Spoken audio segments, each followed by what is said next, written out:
अध्याय 451 fates prank. Goddess bless, क्या वो एवरनाइट में विश्वास रखने वाला है या किसी इविल गॉडेस में? एनिस के जवाब को सुनकर ल्यूमियन ने एक शुरुआती जजमेंट बनाया। साथ ही उसने चुपचाप एक ठंडी सांस ली। इसमें कोई हैरानी की बात नहीं है कि जो लोग इविल गॉड्स में विश्वास करते हैं वे अपने माता पिता, पति या पत्नी और बच्चों को भी उसमें कन्वर्ट करना पसंद करते हैं, वरना वे चाहे कितने भी सावधान क्यों ना हो, कई डिटेल्स उनके परिवार से छिपी नहीं रह सकती जो दिन रात उनके साथ रहते हैं। एंथनी रीड ने अपने हाथ में जलती हुई सिगरेट पकड़ी और कुछ सेकंड सोचने के बाद कहा, फिलिप की मौत कैसे हुई? उसने अब तक जो जानकारी जुटाई थी वो इशारा करती थी कि जनरल फिलिप एक अचानक बीमारी का शिकार हुए थे, लेकिन वो केवल पब्लिक डिक्लेरेशन था। असली स्थिति अभी भी अनजान थी। एनिस का लहजा थोड़ा खोया हुआ सा था जब उसने जवाब दिया, आधी रात को उन्हें हार्ट अटैक आया और हॉस्पिटल पहुंचने से पहले ही उनकी मौत हो गई। एंथनी रीड ने शांति से पूछा, उनकी बॉडी कहाँ है? उन्हें प्यूरिफाई किया गया, जलाया गया और क्वार्टियर डे ला एराटो के फैमिली कब्रिस्तान में भेज दिया गया। एनिस ने जो कहा वो पब्लिक जानकारी थी। ल्यूमियन एंथनी रीड की ओर मुड़ा और बोला, उससे उनकी बियॉन्डर कैरेक्टरिस्टिक्स के फेट के बारे में पूछो। उसका मानना था कि फिलिप निश्चित रूप से एक बियॉन्डर थे। आखिरकार वो आर्मी में जनरल के पद तक पहुंच चुके थे और एक एरिस्टोक्रेटिक परिवार से थे। उनके बियॉन्डर ना होने की संभावना बहुत कम थी। साइकेट्रिस्ट के सवाल पूछने के बाद एनिस ने मदहोशी की हालत में कहा, बियॉन्डर कैरेक्टरिस्टिक्स क्या होती हैं? एंथनी रीड ने उस महिला की मेंटालिटी और जानकारी का एनालिसिस किया और अपना सवाल बदल दिया, फिलिप की बॉडी से निकली चीज कहाँ गई? या क्या उनके पास कोई खास आइटम्स थे? वे कहाँ गए? एनिस ने याद करते हुए कहा, जब सर्वेंट उन्हें नीचे कैरिज तक ले जाने के लिए आया तो उसने मुझसे मुश्किल से कहा कि अगर वो मर जाए तो उसकी बॉडी में होने वाले किसी भी अजीब बदलाव से हैरान होने की जरूरत नहीं है। मुझे बस उस चीज को जो दिखाई दे उसे हटाकर बच्चों के लिए सुरक्षित रखना था। बाद में फ्यूनरल के दौरान बहुत सारी चीजें हुई और मैं बहुत दुखी थी। वो चीज गायब हो गई और फिर कभी नहीं मिली। कभी नहीं मिली। ल्यूमियन को लंबे समय से शक था कि जनरल फिलिप ने अपनी मौत का नाटक किया है। अब वो इस पर और ज्यादा यकीन करने लगा था। उसे लगा कि दूसरी पार्टी की बियॉन्डर कैरेक्टरिस्टिक्स असल में बाहर नहीं निकली थीं। एनिस ने जो फेनोमेनन देखा और जो चीज उसने सुरक्षित रखी थी वो मुमकिन है कि किसी काबिलियत या रिचुअल से पैदा हुआ एक इल्यूजन था जो वक्त के साथ गायब हो गया। एंथनी रीड, जिसने ल्यूमियन और बाकी लोगों के साथ कई बार इस मामले पर चर्चा की थी, उसके मन में भी ऐसे ही विचार थे। उसकी आवाज शांत थी जब उसने पूछा, वो कैसा दिखता था? एनिस की body of heart and mind ने जवाब दिया, वो उनकी मुट्ठी थी। वो स्किनलेस हो गई थी और उसके जॉइंट्स काले मेटल जैसे थे। वे बहुत शार्प थे और उन्होंने आसानी से चेयर के पिछले हिस्से को काट दिया था। बियॉन्डर कैरेक्टरिस्टिक बॉडी के एक खास हिस्से के साथ फ्यूज हो गई थी जो पोशन के मेन इंग्रेडिएंट में बदल गई थी। ल्यूमियन को इसका अनुभव था। एंथनी रीड ने और पूछताछ की और कंफर्म किया कि एनिस के पास ज्यादा जानकारी नहीं थी। वो जनरल फिलिप के असली पाथवे के सीक्वेंस तक को नहीं जानती थी। ये देखकर ल्यूमियन ने मास्टर बेडरूम का चक्कर लगाया और उसकी नजर डेस्क पर रखे एक फोटो फ्रेम पर पड़ी। ये फिलिप के परिवार की फोटो थी, लेकिन कलर फोटोग्राफी टेक्नोलॉजी जो हाल के सालों में आई थी उसका इस्तेमाल नहीं किया गया था। फैमिली पोर्ट्रेट में जनरल फिलिप ने कई मेडल से सजी एक हाई रैंकिंग मिलिट्री ऑफिसर की ड्रेस पहनी थी। वो बहुत ज्यादा लंबे नहीं थे और आसपास की चीजों को देखते हुए उनकी हाइट लगभग 1.7 मीटर थी। उनके बाल घने और थोड़े घुंघराले थे और उनकी आंखें छोटी थीं, लेकिन उनमें एक ईगल जैसी शार्पनेस थी जो अपने शिकार को देख रही हो। उनके मुंह के चारों ओर दाढ़ी करीने से ट्रिम की गई थी। उनकी नाक का ब्रिज अनोखा था, जैसे कि वो टूट गया हो और ठीक ना हुआ हो, जिससे बीच का हिस्सा बाहर निकला हुआ था। ल्यूमियन ने फिलिप के हुलिये और लक्षणों को बारीकी से देखा और याद कर लिया। अगर उन्होंने वाकई अपनी ओरिजिनल फेट से बचने के लिए मौत का नाटक किया था, जैसा कि मैडम जस्टिस ने बताया था, तो इसमें पुरानी फेट को खोना और नई हासिल करना शामिल होगा। इससे उनका हुलिया नहीं बदलेगा। दूसरे शब्दों में, वो व्यक्ति अब मुमकिन है कि एक अजनबी हो जो जनरल फिलिप जैसा ही दिखता हो। ल्यूमियन को उम्मीद थी कि अगर वो भविष्य में उनसे मिले तो उन्हें पहचान लेगा। चलो चलते हैं, एंथनी रीड ने निराशा में अपनी टेलीपैथी खत्म करते हुए ल्यूमियन से कहा। ल्यूमियन इस झटके से निराश नहीं हुआ। उसने धीरे से सिर हिलाया और कहा, उस चैरिटी ऑर्गेनाइजेशन की ओर। ड्रीम सीकर्स नाम की चैरिटी ऑर्गेनाइजेशन का मकसद उन होनहार नौजवानों की मदद करना था जो अपने सपनों को पूरा करने ट्राई आए थे लेकिन मुश्किल में पड़ गए थे। इस काम के लिए वहां का स्टाफ भी ऐसे ही नौजवानों को नौकरी पर रखता था और उन्हें मुफ्त अपार्टमेंट देता था। वे अपार्टमेंट ड्रीम सीकर्स द्वारा किराए पर लिए गए एक घर में थे जिसकी निचली 2 मंजिलों पर ऑफिस था और ऊपर की 2 मंजिलों पर स्टाफ रहता था। ओसा, जो इस ऑर्गेनाइजेशन को कंट्रोल करता था, वो भी वहीं रहता था, जिससे पता चलता था कि वो सच में उनकी मदद कर रहा था और दौलत जमा करने का मौका नहीं देख रहा था। रू एलविव छोड़ने के बाद ल्यूमियन और बाकी लोग आर्ट्स और फाइनेंशियल डिस्ट्रिक्ट क्वार्टियर 2 की ओर भागे। वे जल्द ही रू सैंटवारो के पास पहुंच गए। ड्रीम सीकर्स वहां बिल्डिंग 11 में था। जैसे ही वे कैरेज से उतरे, ल्यूमियन और एंथनी रीड ने अंधेरी रात में उठती हुई लाल लपटें देखीं। भयानक आग ने एक बिल्डिंग को रात के अंधेरे में एक विशाल मशाल में बदल दिया था। ल्यूमियन की आंखें सिकुड़ गईं क्योंकि उसे एक बुरा एहसास हुआ। वे दौड़कर रू सैंटवारो पहुंचे और देखा कि जो घर आग की नरक में बदल चुका था वो वही बिल्डिंग 11 थी, ड्रीम सीकर्स का ऑफिस और स्टाफ क्वार्टर। आसमान में उठती आग की लपटों ने 4 मंजिला बिल्डिंग को पूरी तरह घेर लिया था। मदद के लिए कोई नहीं चिल्ला रहा था और न ही किसी ने खिड़कियों से कूदने की कोशिश की। ऐसा लग रहा था जैसे वहां मौजूद हर कोई बहुत पहले ही मर चुका हो। सड़क के लोग जाग गए थे और भाग रहे थे, जबकि कुछ लोग दूर से तमाशा देख रहे थे। एंथनी रीड ने जलती हुई बिल्डिंग को देखा और आह भरी, हमें देर हो गई, हमें देर हो गई। ल्यूमियन ने कुछ पल गौर से देखा और धीरे से सिर हिलाया, नहीं, शायद किस्मत नहीं चाहती कि हमें कुछ मिले। हम चाहे कितनी भी जल्दी क्यों न पहुंचते, हमें ऐसा ही कुछ देखने को मिलता। इतने सारे ईविल गॉड के वरदान प्राप्त लोग जब शामिल हों तो इन्वेस्टिगेशन में रुकावटें आना लाजमी था। ल्यूमियन ने थोड़ी देर रुककर कहा, कम से कम इसका मतलब ये है कि हम सही रास्ते पर हैं। एंथनी रीड ने शांत होकर कहा, यह इनडायरेक्ट रूप से जनरल फिलिप का ईविल गॉड के साथ कनेक्शन साबित करता है। ल्यूमियन ने एंथनी से पूछा, क्या तुम अभी भी इसे आगे बढ़ाना चाहते हो? यह स्थिति हर पल और खतरनाक होती जा रही है। एंथनी रीड खामोश रहा और फिर धीरे से बोला, शायद मैं उस पुराने हमले में ही मर गया था। जो बचा है वो एक बदला लेने वाली रूह है। मैं हार सकता हूँ, लेकिन मैं पीछा नहीं छोड़ सकता। ल्यूमियन ने एक मुस्कुराहट के साथ कहा, welcome to the abyss of vengeance. Market district वापस लौटकर ल्यूमियन ने मैडम मैजिशियन को लेटर लिखकर रात के ऑपरेशन के बारे में बताया। उसे लग रहा था कि स्थिति उसकी टीम की काबिलियत से बाहर जा रही है और फेट के धागे उनकी इन्वेस्टिगेशन को नाकाम करने की साजिश रच रहे हैं। इस अनिश्चितता ने ल्यूमियन को सोचने पर मजबूर कर दिया। जल्द ही डॉल मैसेंजर वापस आया और एक लेटर दिया जिसमें लिखा था, सारी फेट्स मिलकर एक बड़ा ड्रामा रचती हैं। अगर आपको कोई और सुराग मिले तो जरूरी जानकारी मुझसे शेयर करें। बाकी छोटे सुरागों की जांच खुद करें। टर्मीबोरोज आपके अंदर है, वो रिवर ऑफ फेट में हलचल पैदा करने वाला एक भारी पत्थर है। ल्यूमियन ने लेटर जला दिया। उसने सोचा कि हॉस्टल से जुड़े पेंटिंग, राइटिंग और रीडिंग का शौक रखने वाले लोग अक्सर मुसीबत में पड़ जाते हैं। उसके दिमाग में एक नाम आया, गैब्रियल, वो प्लेराइट जो कभी ऑबर्ज डू कॉक डोरे में रहता था। गैब्रियल अब क्वार्टियर 2 की रू सैंट मिशेल में शिफ्ट हो गया था, जो पेंटर्स और ऑथर्स का गढ़ था। ड्रीम सीकर्स ने अपने रिकॉर्ड जला दिए थे और ट्रायर में अनगिनत स्ट्रगल करने वाले आर्टिस्ट थे। ल्यूमियन ने फैसला किया कि सुबह होते ही वो गैब्रियल से मिलने जाएगा और पूछेगा कि क्या उसने किसी ऐसे आर्टिस्ट के बारे में सुना है जिसे अभी तक पहचान न मिली हो या कोई अजीब कहानी चर्चा में हो। अध्याय 452, मैन्युस्क्रिप्ट। अगले दिन दोपहर के समय क्वार्टियर 2, रू सैंट मिशेल। ल्यूमियन को जल्दी ही एहसास हुआ कि ये रू सैंटवारो से कुछ ही दूरी पर था, जहां ड्रीम सीकर्स चैरिटी ऑर्गेनाइजेशन स्थित थी, बस एक ब्लॉक और एक स्क्वायर दूर। जैसा कि आर्ट्स डिस्ट्रिक्ट से उम्मीद थी, ल्यूमियन ने अपनी भौहें ऊपर उठाईं, ये महसूस करते हुए कि वो सच के करीब पहुंच रहा था और उन जवाबों के और पास जा रहा था जिनकी उसे तलाश थी। उसने स्क्वायर के सेंटर में गर्व से खड़े सन ओबेलिस्क से अपनी नजरें हटाईं और रू सैंट मिशेल के साथ टहलने लगा, उस रास्ते पर चलते हुए जो प्राचीन और पुरानी इमारतों के पास से गुजरता था। वो अपनी स्केच पैड पर झुके हुए गरीब पेंटर्स को नोटिस किए बिना नहीं रह सका, जो स्क्वायर के किनारे और सड़क के दोनों तरफ बैठे थे। म्यूजिशियंस गिटार, वायलिन और फ्लूट्स के साथ अपनी धुनें बजा रहे थे। कभी कभी सफेद कबूतर एक फव्वारे के पास खूबसूरती से उड़ते हुए म्यूजिक के साथ तालमेल बिठाते हुए पानी की लहरों के पास मंडराते थे।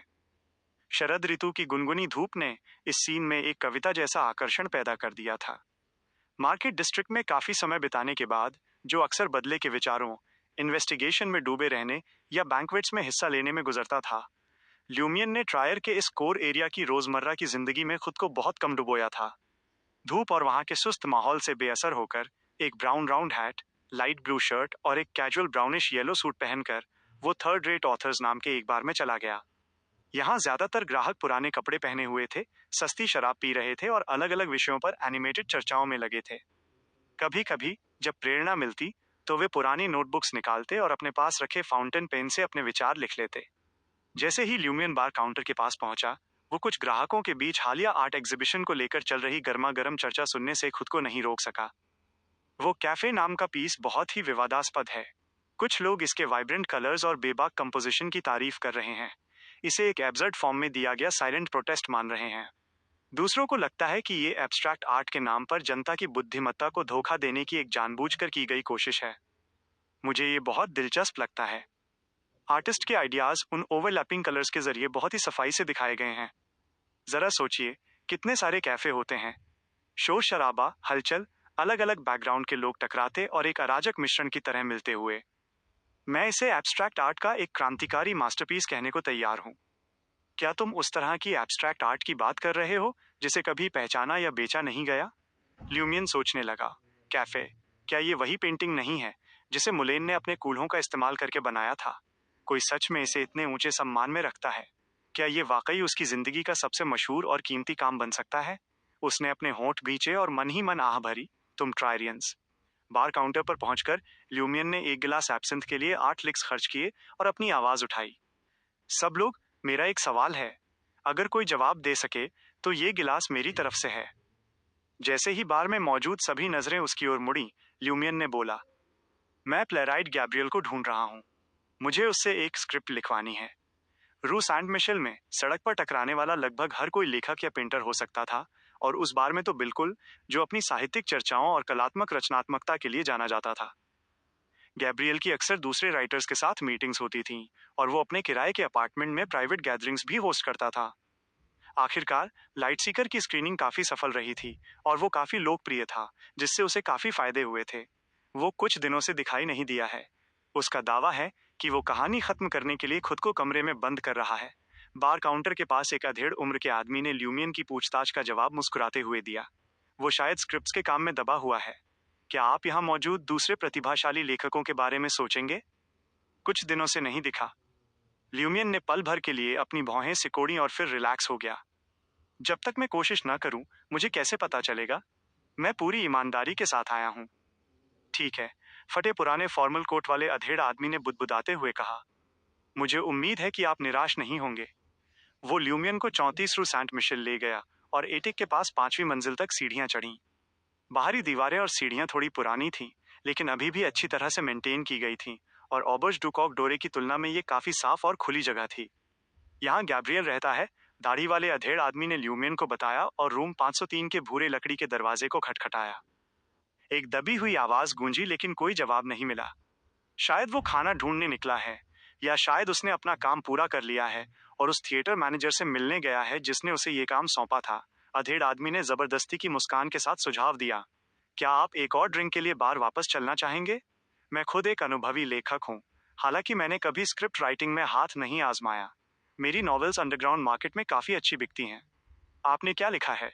ल्यूमियन ने पूछा, उस बंद पड़े भूरे दरवाजे की तरफ देखते हुए जिसमें चिंता का कोई संकेत नहीं था। अधेड़ आदमी ने आह भरी और कहा, मैंने मॉन्क परसुइंग डॉग और उसका सीक्वल डॉग परसुइंग मॉन्क लिखा है, लेकिन वे मेरे नाम से पब्लिश नहीं हुए थे। एक तो इसकी वजह से मुझे जासूस गिरफ्तार कर सकते थे, और दूसरा मेरा बॉस इसकी इजाजत नहीं देता। एक सीक्वल? ल्यूमियन काफी समय से अंडरग्राउंड बुक मार्केट या बैन की गई किताबों की दुकान पर नहीं गया था। उसकी आखिरी विजिट एम्परर रोजल्स सा सीक्रेट क्रॉनिकल्स खरीदने के लिए थी। जैसे ही उसने उस कुछ हद तक लाचार और थोड़े चिकने अधेड़ आदमी को देखा, उसका नजरिया बदल गया। उसे एडल्ट वर्ल्ड में उसे एंट्री दिलाने वाले शुरुआती लोगों में से एक माना जा सकता था। ये पिछले महीने ही आया था, अधेड़ आदमी ने धीरे से सिर हिलाते हुए जवाब दिया। इन 2 नॉवेल्स ने मेरे बॉस को मालामाल कर दिया, लेकिन मुझे उसका 10वां हिस्सा भी नहीं मिला, नहीं 100वां हिस्सा भी नहीं। बॉस?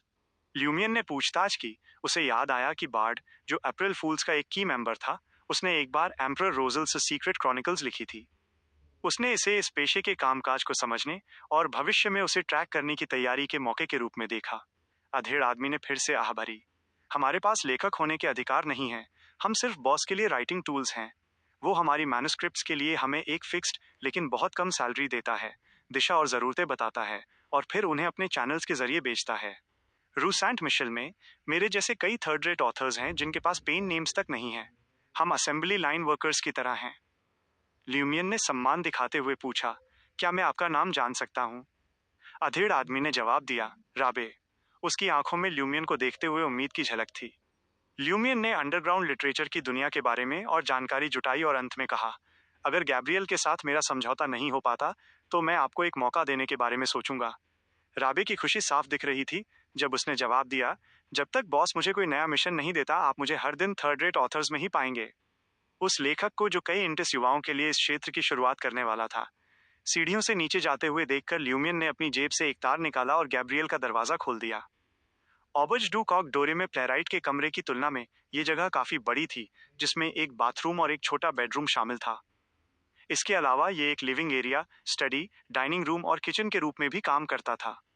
कोने में खाना पकाने के लिए एक कोयले का स्टोव करीने से रखा गया था।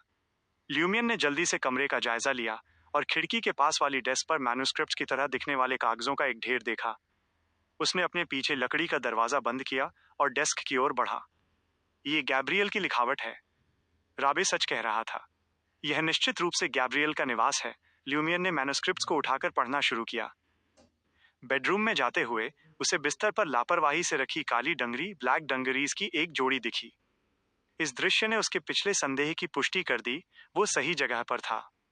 ये पैंट की वो जोड़ी थी जिसे गैब्रियल अक्सर अतीत में पहनता था, हालांकि प्लेराइट खुद वहां से गायब था। राबे की बात याद करते हुए कि गैब्रियल कई दिनों से नहीं देखा गया है, ल्यूमियन की सावधानी बढ़ गई। उसने कमरे की हर एक चीज की बारीकी से जांच की, जैसे एक शिकारी अपने शिकार की गतिविधियों को ट्रैक कर रहा हो। कुछ मिनटों के बाद ल्यूमियन ने डेस्क से एक सिंगल हैंडल वाला व्हाइट ग्लेज्ड पोर्सिलेन कप उठाया। उसने नोटिस किया कि उसका लगभग एक तिहाई हिस्सा अभी भी ठंडे पानी से भरा था, जिसकी सतह पर धूल तैर रही थी, जो साधारण आंखों से देखना बहुत मुश्किल था। कम से कम एक दिन। ल्यूमियन का दिल चिंता से भर गया। गैब्रियल के साथ क्या हुआ होगा? क्या यह मुमकिन था कि उसकी लोकप्रियता ने सरकारी जासूसों का ध्यान खींचा हो जो बातचीत करना चाहते थे? या शायद वो अनजाने में लालची किडनैपर्स का निशाना बन गया था? मैन्युस्क्रिप्ट के पास पोर्सिलेन कप को वापस रखते हुए ल्यूमियन ने किसी भी सुराग या दिलचस्प चीज के लिए कमरे की पूरी तलाशी ली। उसकी तलाशी में कुछ खास नहीं मिला। डेस्क पर वापस लौटकर उसने मैन्युस्क्रिप्ट्स का ढेर उठाया, गैब्रियल के अचानक गायब होने से पहले उसके काम को गहराई से समझने के लिए उत्सुक होकर। स्क्रिप्ट एक संघर्षरत लेखक की कहानी थी जो एक महिला से मिला, जिसे एक क्रिमिनल ऑर्गेनाइजेशन में शामिल होने के लिए मजबूर किया गया था। साथ में उन्होंने अपनी साझी निराशा, दर्द, पीड़ा और दैनिक जीवन की कठोरता में राहत ढूंढी। उन्होंने एक दूसरे को प्रोत्साहन और गर्माहट दी, जिससे आखिरकार लेखक को एक अखबार के एडिटर इन चीफ द्वारा पहचान मिली और उसकी इनकम स्थिर हो गई। उसकी साख लगातार बढ़ती गई, जबकि वो महिला जो अभी भी अपनी परिस्थितियों में फंसी हुई थी, गायब होने का फैसला करती है। कहानी खत्म होने से पहले ये लवर के गायब होने और लेखक के आत्मनिरीक्षण वाले विचारों के एक पैसेज के साथ समाप्त हुई। वह यहाँ है। मेरा प्रिय रात से आया है। वह चली गई है। मेरा प्रिय दूर स्थित हॉस्टल की ओर चल दिया है। हॉस्टल शब्द के जिक्र ने ल्यूमियन के माथे पर शिकन ला दी। हालांकि यह एक स्क्रिप्ट में इस्तेमाल किया गया एक साधारण शब्द था, लेकिन उसके दैनिक विचारों और जुड़ाव के कारण यह उसके लिए अलग ही मायने रखता था, जिससे उसके दिमाग में कई कनेक्शन बनने लगे। उसकी नजर अचानक मैन्युस्क्रिप्ट से हटकर डेस्क की ओर गई। किसी समय वो सिंगल हैंडल वाला व्हाइट ग्लेज्ड पोर्सिलेन कप, जिसे उसने मैन्युस्क्रिप्ट के पास रखा था, किसी तरह अपनी पुरानी जगह पर वापस पहुंच गया था। ल्यूमियन की आंखें सिकुड़ गईं और उसके कपड़ों के नीचे की मांसपेशियां तन गईं। एक हंटर के रूप में उसके पास अपने आसपास किए गए किसी भी बदलाव के लिए एक अटूट याददाश्त थी। ये उसका एक बुनियादी हिस्सा था। एक ऐसा जीव जिसे नग्न आंखों से डिटेक्ट करना मुश्किल है और जिसकी पुष्टि केवल कुछ सुरागों से ही की जा सकती है। ल्यूमियन ने चुपचाप उस जानकारी को याद किया जो जेना ने अधिकारियों से मिलने के बाद उसे दी थी। अचानक उसने अपनी जेब में हाथ डाला और चश्मा निकाला। वे ब्राउन गोल्ड रिम चश्मा थे, mystery prying glasses. Chapter 453, missing author. Lumian ने सावधानी से मिस्ट्री प्राइंग ग्लासेस को अपनी नाक पर सेट किया और तुरंत कमरा घूमने लगा और नीचे की जमीन कांपने लगी।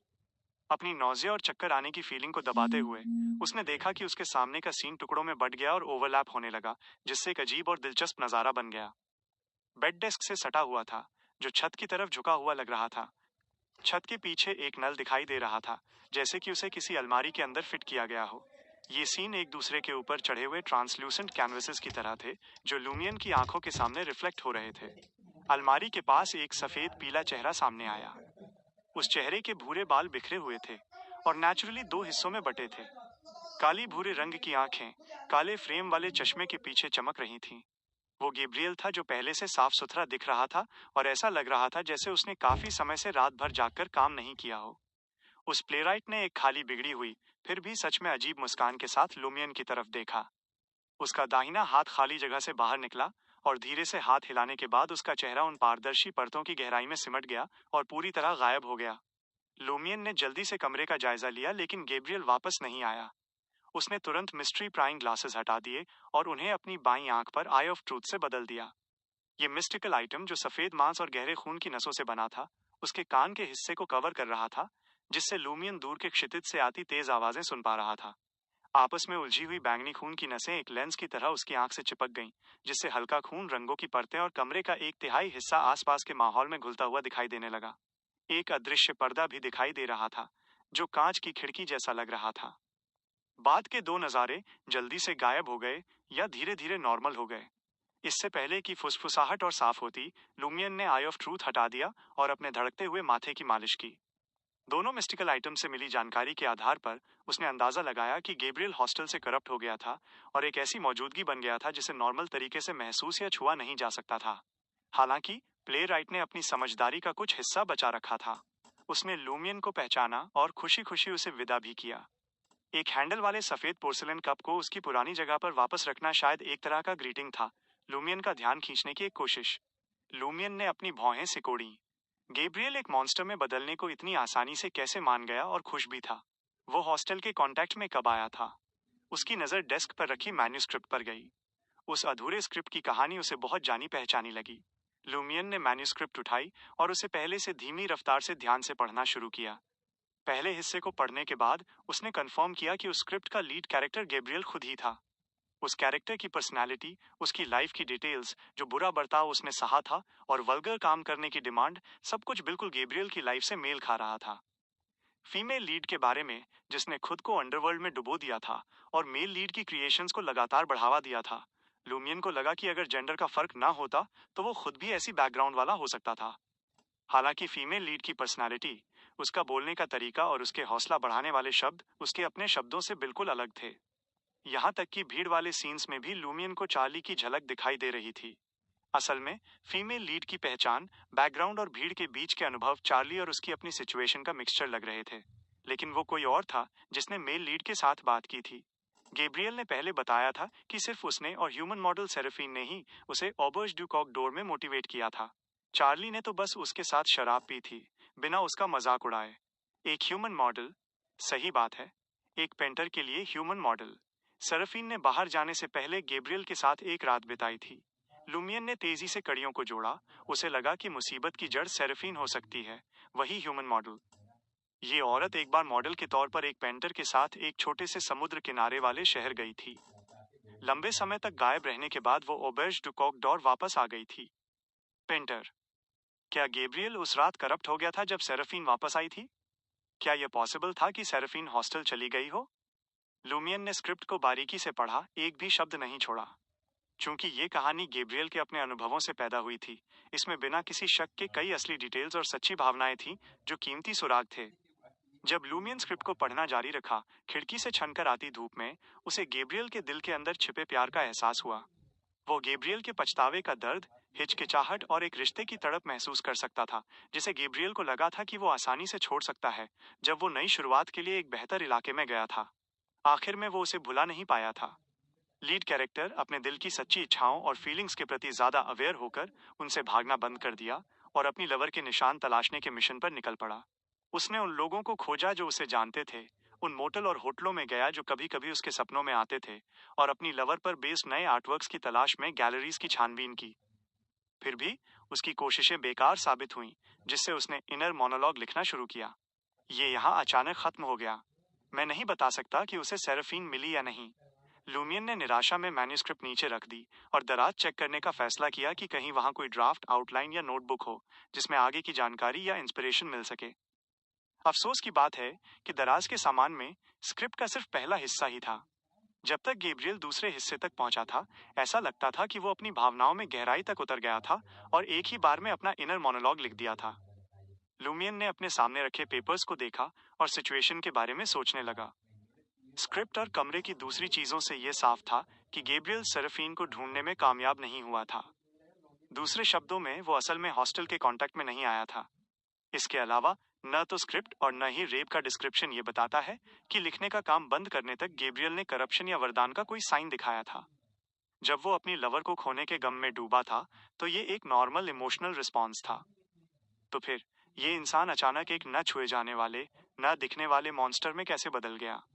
सिर्फ हॉस्टल के बारे में जानने से ऐसी सिचुएशन नहीं होनी चाहिए। मेरे स्पेशल होने के अलावा फ्रांका और जेना भी हॉस्टल के बारे में जानती हैं। एंथनी रीड, थेरेसा, ट्रायर में डीमोनेस सेक्ट की मेंबर, ऑरोरा ऑर्डर के मिस्टर के और इटर्नल ब्लेजिंग सन चर्च के बड़ी संख्या में प्योरीफायर्स सब इसके बारे में जानते हैं। उनमें आम लोग भी हैं और बियॉन्डर्स भी, लेकिन उनमें से कोई भी मुसीबत में नहीं है। ब्लिस सोसाइटी की बिएट्रिस हॉस्टल की लोकेशन जानती है और एक पेंटिंग को वापस पाना चाहती है, जिसकी वजह से फ्रांका और मुझसे गलती हुई। सिनर्स के बुवार्ड ने हॉस्टल से जुड़ी एक तबाही की भविष्यवाणी की थी, जिससे वो एक अजीब लाश में बदल गया। ड्रीम सीकर्स चैरिटी ऑर्गेनाइजेशन ने शायद हॉस्टल से जुड़े पाखंडियों को स्पॉन्सर किया था, जैसे कि पेंटर्स और ऑथर्स, और वे जरा से एक्सपोजर पर ही खत्म हो गए थे। गैब्रियल के साथ क्या वजह थी? क्या उसका हाल ही में किसी ऐसी चीज से सामना हुआ था जिसने हॉस्टल के बारे में उसकी समझ को गहरा कर दिया, या शायद उसे सेराफीन के निशान मिल गए थे?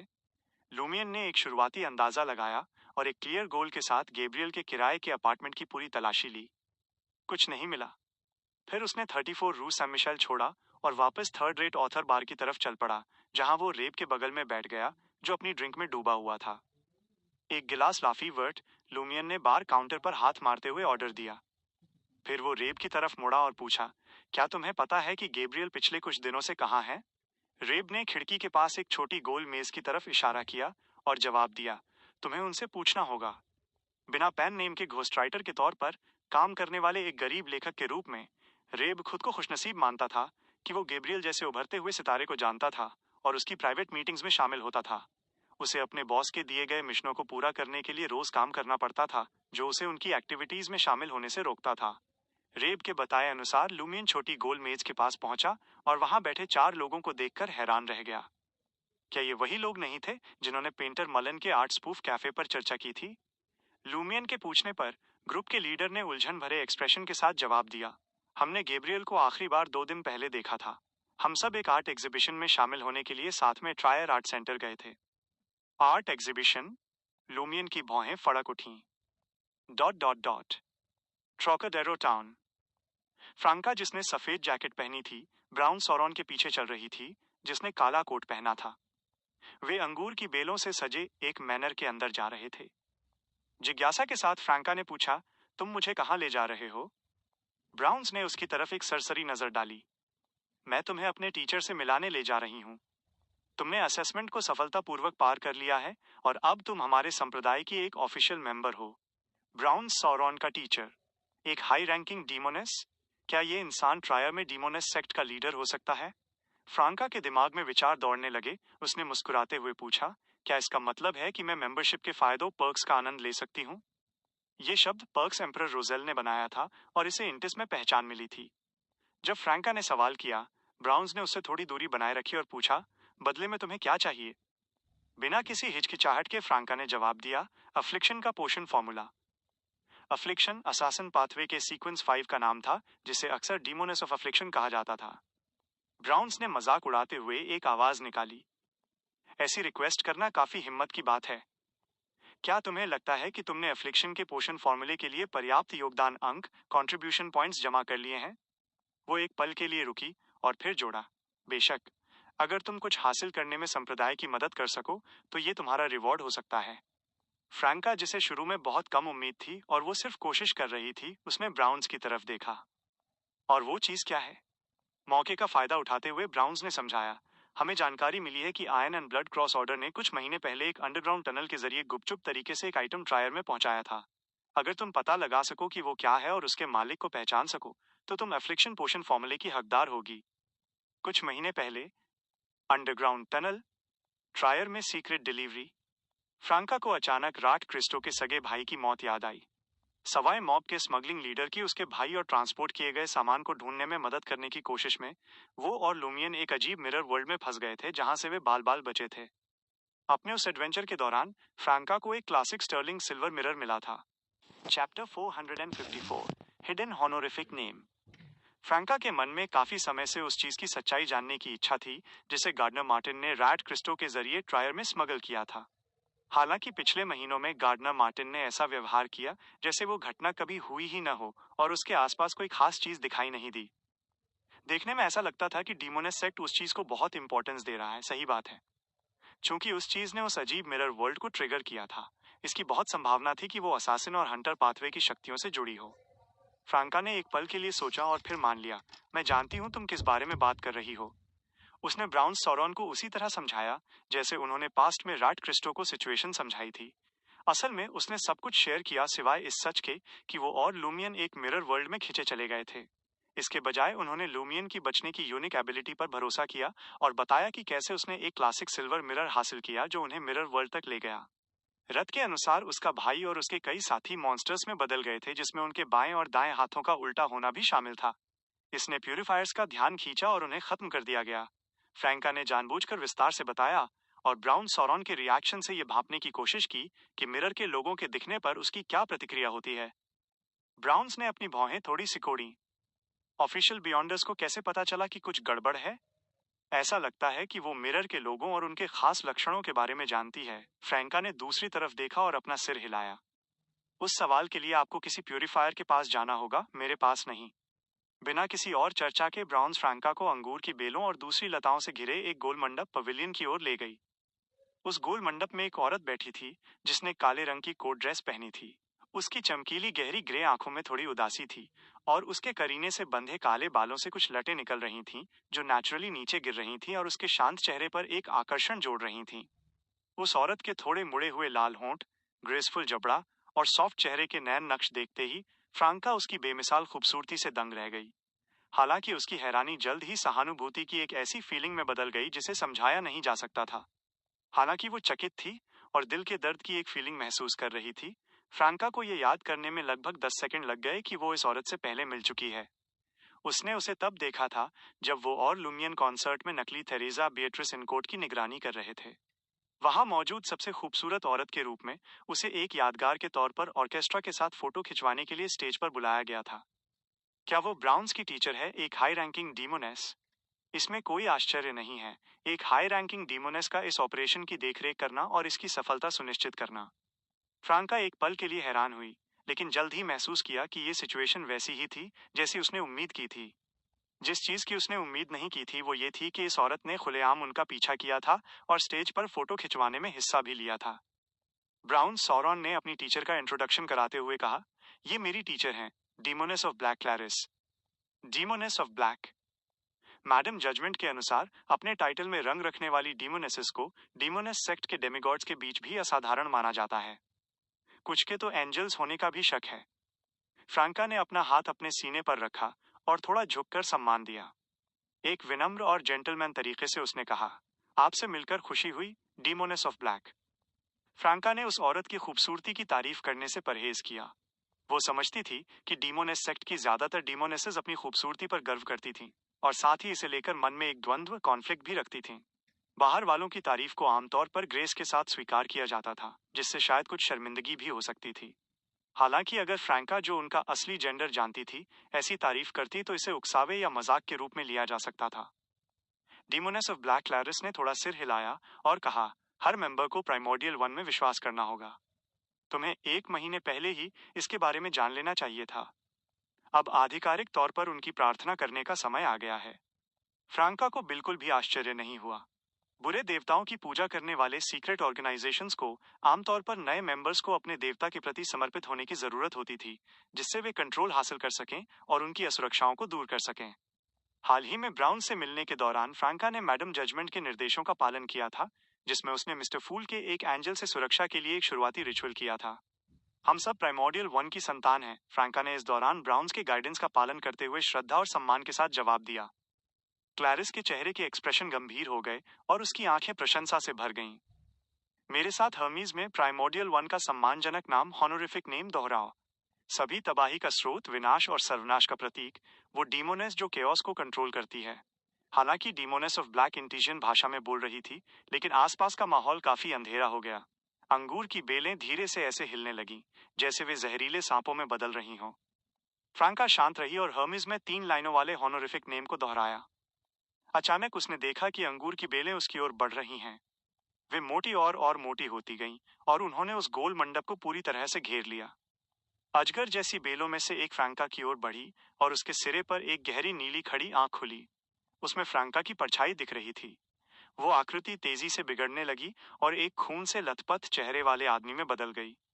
उस आदमी के छोटे फ्लैक्सन रंग के बाल, थोड़ी मोटी भूरी भौहें और झील जैसी नीली आंखें थीं। उसके होंठ पतले थे और उसका लुक साधारण था। फ्रांका दंग रह गई। ये चेहरा उसे जाना पहचाना लग रहा था। ये वही चेहरा था जिसे वो विच पोशन पीने से पहले हर दिन आईने में देखती थी। ये उसका पिछला रूप था, फ्रैंको रोलांड। उस गहरी नीली खड़ी आंख में फ्रैंको रोलांड का एक्सप्रेशन खुखार हो गया। उसकी आंखों में साफ नफरत थी और उसका चेहरा ऐसी कड़वाहट से भरा था जो बुरे सपने पैदा कर सकता था। फ्रांका का शरीर अकड़ गया, जैसे वो पत्थर की बनी मूर्ति में बदल गई हो। कुछ सेकंड तक उसकी ओर घूरने के बाद नीली खड़ी आंख वाली बेल अंगूर की बेलों के घेरे में वापस खिंच गई और उसकी आंखें अपनी नाखुशी रिफ्लेक्ट कर रही थीं। फ्रांका को आखिरकार अपना शरीर महसूस हुआ। उसने पलकें झपकाईं और देखा कि गोल मंडप के आसपास सब कुछ नॉर्मल था। बेलों के बीच के गैप से धूप छनकर आ रही थी। वहां न तो कोई अजगर जैसी बेलें थीं और न ही कोई नीली खड़ी आंखें। ऐसा लग रहा था जैसे वो अजीब और डरावना एनकाउंटर कभी हुआ ही न हो। वो सब एक पल का असली जैसा दिखने वाला भ्रम लग रहा था। उसने अपना सिर झुकाया और अपनी प्रार्थना पूरी की। जैसे ही फ्रैंका ने अपने रिचुअल्स जारी रखे, वो उस अजीब अनुभव को अपने दिमाग से नहीं निकाल पा रही थी। प्राइमोडियल डीमोनेस और अंडरग्राउंड मिरर वर्ल्ड के बीच का कनेक्शन अब नकारा नहीं जा सकता था। उसका सामना मिरर वर्ल्ड में भी अपने पुराने रूप फ्रैंको रोलांड से हुआ था। इस बार भी उस नीली खड़ी आंख में फ्रैंका की परछाई नहीं दिख रही थी। वो फ्रैंका का पुराना रूप था, फ्रैंको रोलैंड। डीमोनेस मिरर मैजिक और रहस्यमयी मिरर वर्ल्ड में कई राज छिपे हुए लग रहे थे। मैडम जजमेंट ने मुझे जो बताया वो सब कुछ नहीं है। इस एहसास के साथ फ्रैंका ने अपना सिर उठाया और अपनी बगल में खड़ी डीमोनेस ऑफ ब्लैक क्लैरिस और ब्राउन सौरॉन को देखने के लिए आंखें खोलीं। क्लैरिस ने, जिसके सिर पर काले घूंघट वाली टोपी थी, सिर हिलाया। अब तुम प्राइमोडियल वन की संतान हो।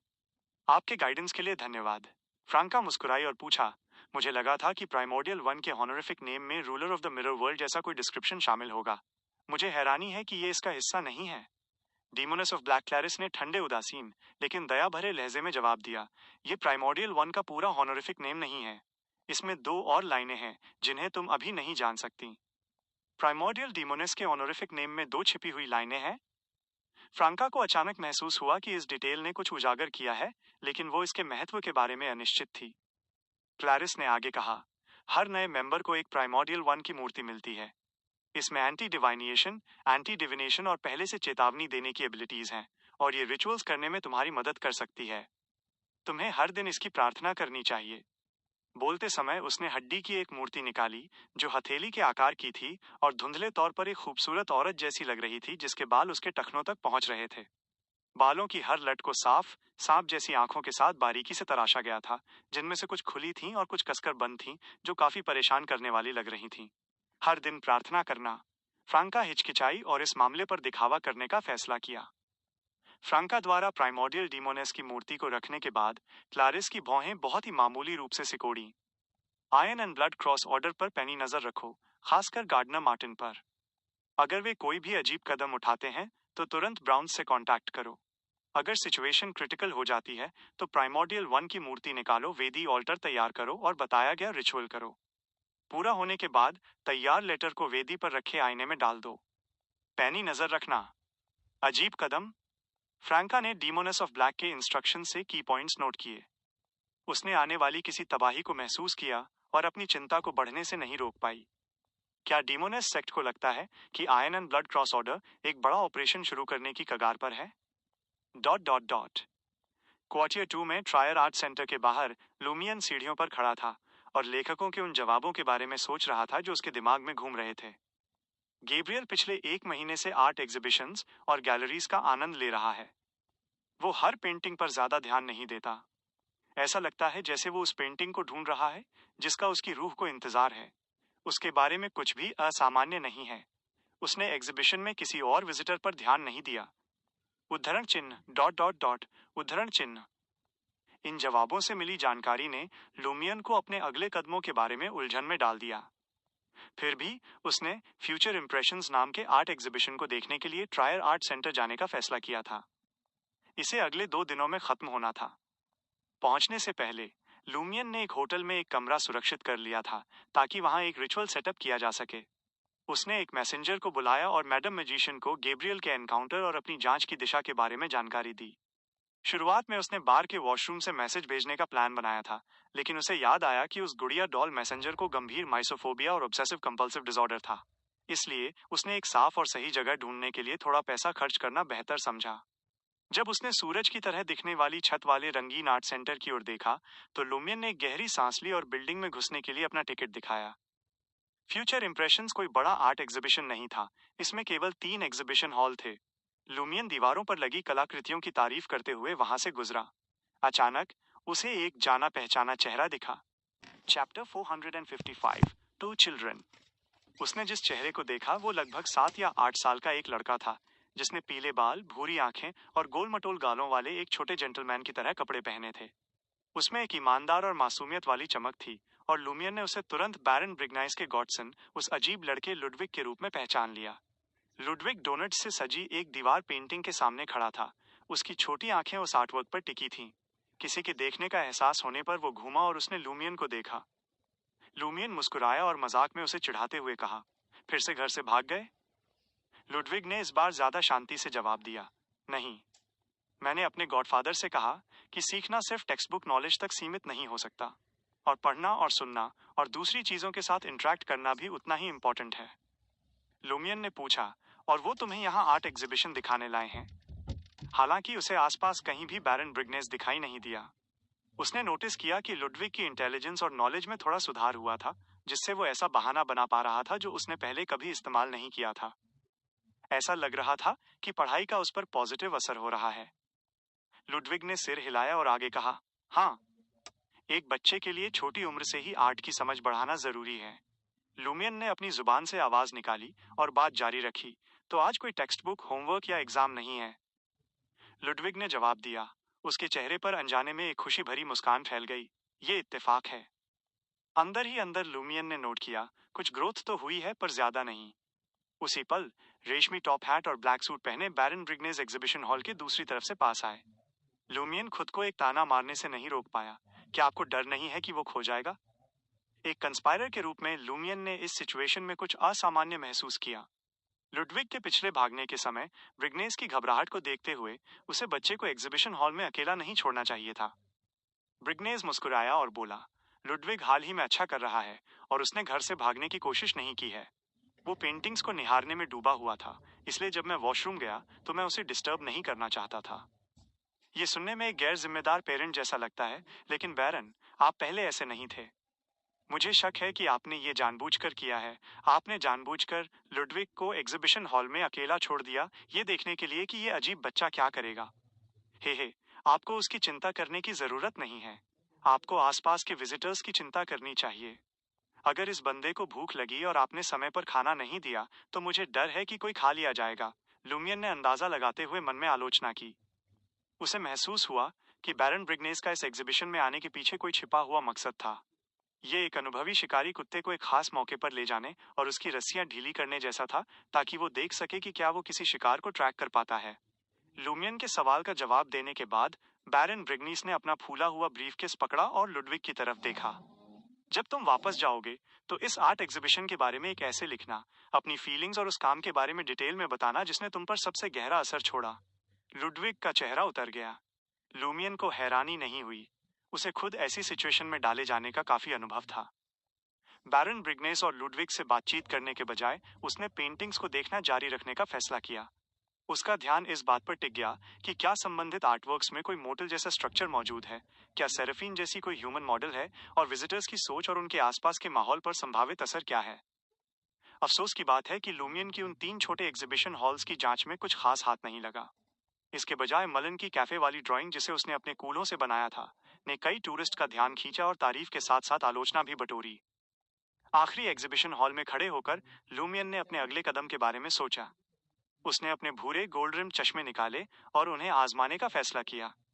चूंकि उसकी बिना मदद वाली दृष्टि और स्पिरिट विजन में कोई साफ समस्या नहीं दिखी थी, उसने उसी पाथवे के मिस्ट्री प्राइंग ग्लासेस को टेस्ट करने का विकल्प चुना। सावधानी से चश्मे को अपनी नाक पर रखते हुए लूमियन ने खुद को संभाला, क्योंकि उसके आसपास की दुनिया घूमने लगी। उसका फोकस उसके विजन के अंदर खुलने वाले सीन्स पे रहा। हर पेंटिंग में जैसे जान आ गई और वे दीवारों की सीमाओं से आजाद होने लगीं। कुछ पेंटिंग्स लूमियन को एक ठंडी गहराई तक उतर जाने वाली नजर से देख रही थीं। शुरू में चौंक जाने के बाद लूमियन को डर लगा कि उन सभी पोर्ट्रेट्स के साथ कुछ असाधारण होने वाला है, जो शायद उसे किसी भयानक सिचुएशन में डाल सकता है। हालांकि उसे जल्द ही एहसास हुआ कि उस पर हमला नहीं हो रहा था। पोर्ट्रेट्स के अंदर की आकृतियां बस उसे खामोश और ठंडी तीव्रता के साथ घूर रही थीं। ऐसा लग रहा था जैसे उन्होंने एक हद तक कॉन्शियसनेस और होने का एहसास हासिल कर लिया हो। फिर भी वे जीवित लोगों के बीच चलने के लिए अपने कैनवस की सीमाओं से पूरी तरह बाहर नहीं निकले थे। लूमियन को एक बात समझ आई। मिस्ट्री प्राइंग ग्लासेस के लेंस के जरिए वो एक दूसरी हकीकत का गवाह बन रहा था। शायद दुनिया के किसी पैरेलल पहलू में हर पेंटिंग में हकीकत की एक झलक थी। हालांकि वे 2 डायमेंशनल फ्लैट और गहराई की कमी वाले रहे, जो ह्यूमन वर्ल्ड या स्पिरिट वर्ल्ड पर खास असर डालने में असमर्थ थे। अपवाद हो सकते थे। ऐसे पल जब कुछ आर्टवर्क्स को लंबे समय तक देखने से पागलपन या एंजाइटी की फीलिंग महसूस होती थी। लूमियन को लगा कि पेंटर्स इन ऑब्जेक्ट्स की लिमिटेड और फ्लैट नेचर को एम्पलीफाई कर सकते हैं, जिससे असली दुनिया के दायरे में एक रास्ता खुल सकता है। असल में साधारण पेंटिंग्स के अंदर के कैरेक्टर्स इस 2 डायमेंशनल फ्लैट दुनिया में एक अधूरा, कंडेंस्ड और स्पिरिचुअल रूप से कमजोर अस्तित्व रख सकते हैं। मिस्ट्री प्राइंग ग्लासेस की मदद से वे अपने असली रूप में सामने आए थे। उसी तरह लूमियन के विजन ने गहरे सच उजागर किए, आर्टिस्ट के सबसे गहरे क्रिएटिव इरादे। एक पेंटिंग में ट्रायर के फ्यूचर को दिखाया गया था, एक बटा हुआ साम्राज्य। सतह पर पुरुष और महिला शानदार दावतों का आनंद ले रहे थे और महंगे कपड़ों में सजे थे। सतह के नीचे फटे हाल लोग अंधेरी सुरंगों में रह रहे थे, केंचुओं, चूहों और काई पर गुजारा कर रहे थे। फिर भी मिस्ट्री प्राइंग ग्लासेस के जरिए लूमियन ने सतह पर मौजूद लोगों के मुंह से तेल टपकते हुए मोटे लालची सुअर देखे। नीचे डरावने, बिगड़े हुए चेहरे और सड़ते हुए हाथ ऊपर की ओर बढ़ रहे थे। ये वो असली मैसेज था जिसे आर्टिस्ट पहुंचाना चाहता था। अगले ही पल लूमियन ने बैरन ब्रिग्नेज और उसके गॉडसन लुडविग को देखा। मिस्ट्री प्राइंग ग्लासेस से देखने पर पहला वाला साधारण लग रहा था, लेकिन उसके शरीर से एक हल्की पीली चमक निकल रही थी। जहां तक दूसरे वाले की बात थी, कुछ खौफनाक हुआ जब उसने अचानक अपना सिर घुमाया और जैसे उसकी आंखें 2 एग्जीबिशन हॉल्स के पार से लूमियन की आंखों से टकरा गईं। लुडविग के गोलमटोल चेहरे में एक परेशान करने वाला बदलाव आया। उसकी स्किन ऐसे तड़पने लगी जैसे वो फटने की कगार पर हो और सतह के नीचे से कुछ बाहर निकलने की कोशिश कर रहा हो। लूमियन का दिल दहल गया और उसने तुरंत मिस्ट्री प्राइंग ग्लासेस हटा दिए, जिससे सीन फौरन नॉर्मल हो गया। लुडविग के साथ वाकई कुछ गड़बड़ है, शुक्र है मैंने जल्दी रिएक्ट किया, वरना शायद मैंने कुछ ऐसा देख लिया होता जो मुझे नहीं देखना चाहिए था। लूमियन का सिर चकरा गया और उसके पैरों को ऐसा लगा जैसे वो रुई पर चल रहे हों। उसने हमेशा महसूस किया था कि लुडविग साधारण से बहुत दूर था, लेकिन इस एनकाउंटर ने उसके खतरे वाले सेंस को ओवरड्राइव में डाल दिया था। उस मासूम दिखने वाली इंसानी खाल के नीचे छिपे लड़के की असली सच्चाई एक खौफनाक रहस्य बनी रही। उह। लूमियन ने इस बार काफी लंबे समय तक मिस्ट्री प्राइंग ग्लासेस पहने थे और उसकी तकलीफ बहुत ज्यादा थी। कम होते चक्करों के बावजूद उसे बहुत ज्यादा मिचली महसूस हुई। पेट में तेज दर्द हुआ, उल्टी करने की तीव्र इच्छा और दूसरी शारीरिक जरूरतें महसूस हुईं। यहाँ तक कि एक कंस्पायरर का शरीर भी इसे बर्दाश्त नहीं कर पा रहा था। गहरी सांस लेते हुए लूमियन तीनों एग्जीबिशन हॉल्स के बगल में बने वॉशरूम की ओर बढ़ा। वो एक लंबी गैलरी के अंत में स्थित था, जो मूर्तियों और पेंटिंग से सजी थी, जो ट्रायर आर्ट सेंटर के माहौल के साथ बिल्कुल मेल खा रही थी। वॉशरूम के अंदर पहुंचकर लूमियन ने अपनी जरूरी जरूरतों को पूरा किया और ठंडे पानी से अपना चेहरा धोने के बाद वो धीरे धीरे शांत हुआ और उसकी तकलीफ कम हुई। वॉशरूम से निकलते समय लूमियन की नजर नेचुरली सामने वाली दीवार पर गई, जहां पेंटिंग्स की एक सीरीज लगी थी। एक खास पेंटिंग ने उसका ध्यान खींचा, एक डरावना और रहस्यमयी टुकड़ा जिसने उसकी इंद्रियों को जकड़ लिया। ये एक ऑयल पेंटिंग थी, जो बहुत सारे रंगों वाली बैकग्राउंड पर बनी थी, जिसका फोकस एक नग्न महिला पर था। उसका चेहरा धुंधला रहा, जैसे पेंटर ने उसे जानबूझकर खाली छोड़ दिया हो। उसके शरीर पर अलग अलग चेहरे उभर आए थे, जिनमें से हर एक पर अलग इमोशन था, गुस्सा, नफरत, जलन, खुशी। इनमें से कुछ चेहरे बिल्लियों जैसे थे, कुछ कुत्तों जैसे और कुछ सिर्फ कल्पना की दुनिया में मौजूद लग रहे थे। जो चीज उन्हें जोड़ रही थी वो उनकी डरावनी, पारदर्शी फिर भी असली जैसी क्वालिटी थी। जैसे ही लूमियन ने इस परेशान करने वाली पेंटिंग को देखा, उसे एक विचार आया। गैब्रियल की आर्ट एग्जीबिशन विजिट के दौरान वो बिल्कुल नॉर्मल लग रहा था, कम से कम उन लेखकों के हिसाब से। लेकिन वे उसकी हर हरकत पर नजर नहीं रख सकते थे, खासकर वॉशरूम जाने जैसी साधारण एक्टिविटीज के दौरान। Dot dot dot Avenue du marché, théâtre de l'ancienne cage à pigeons। जेना अभी बाहर निकली ही थी कि उसकी नजर सड़क के दूसरी तरफ गैस स्ट्रीट लैंप के नीचे खड़ी एक जानी पहचानी आकृति पर पड़ी। वो एक छोटा लड़का था जिसने सफेद shirt, silver vest, black coat और मरकरी बोटाई पहनी थी। उसके हल्के पीले बाल करीने से संवारे हुए थे। वही बच्चा जिसने पिछली बार मुझे गुड लक दिया था। वो जबरदस्त बियॉन्डर। जेना अंदर ही अंदर चौंक गई। उसने अनजाने में सड़क पार की और लड़के के पास पहुंची। हल्का झुककर उसने मुस्कुराहट के साथ उसका अभिवादन किया। क्या तुम मेरा इंतजार कर रहे थे? लड़के ने उसकी तरफ देखा और बड़बड़ाया, मैं तुम्हारा इंतजार नहीं कर रहा था, तुम मेरा इंतजार कर रही थी। तुम मुझे किसी और चॉइस से पहले मिली। इस बार क्या बात है? क्या आप मुझे आने वाली किसी तबाही के लिए गुड लक दे रहे हैं और मुझे कुछ खोजने के लिए कह रहे हैं? जेना के दिमाग में विचार दौड़ने लगे जब उसने कैजुअली पूछा, क्या आपने पिछली बार ये नहीं कहा था कि ये दिशा थोड़ी खतरनाक है? आप इस बार यहाँ क्यों हैं? लड़के का जवाब नपातुला और गंभीर था। वो दिन था और आज आज है। सिर्फ इसलिए कि उस दिन थोड़ा खतरा था, इसका मतलब ये नहीं है कि आज भी खतरा है। ठीक है, जैना ने एक खोजी मुस्कान के साथ पूछा, क्या तुम्हें आइसक्रीम खरीदने के लिए मेरी मदद चाहिए? हालांकि लड़के ने एक लंबी, लगभग बड़ों जैसी आह भरी। ये कुछ और है, मैं तुम्हें पैसे दूंगा। पैसे? मुझे गुड लक देने के लिए? जना को थोड़ा अंदाजा था, लेकिन उसने इनाम के बारे में नहीं पूछा। उसने सीधे काम की बात करने का फैसला किया और पूछा, एहसान क्या है? लड़के ने उसकी जेब में हाथ डाला और उसके सवाल को टालते हुए एक चमकता हुआ सोने का सिक्का निकाला। ये तुम्हारा रिवॉर्ड होगा, एक lucky gold coin. Chapter 456, the charlatan's instructions. Jenna ने लड़के के हाथ में मौजूद सोने के सिक्के की जांच की और एक अनजान चेहरे वाले आदमी का पोर्ट्रेट देखा जिसने ताज पहना हुआ था। हैरान होकर उसने पूछा, ये वर्ल्ड डियोर नहीं है? लड़का हंसा और उसने समझाया, ये एक गोल्ड पाउंड है जो लुइस डियोर से ज्यादा कीमती है। तुम इंटिस से नहीं हो?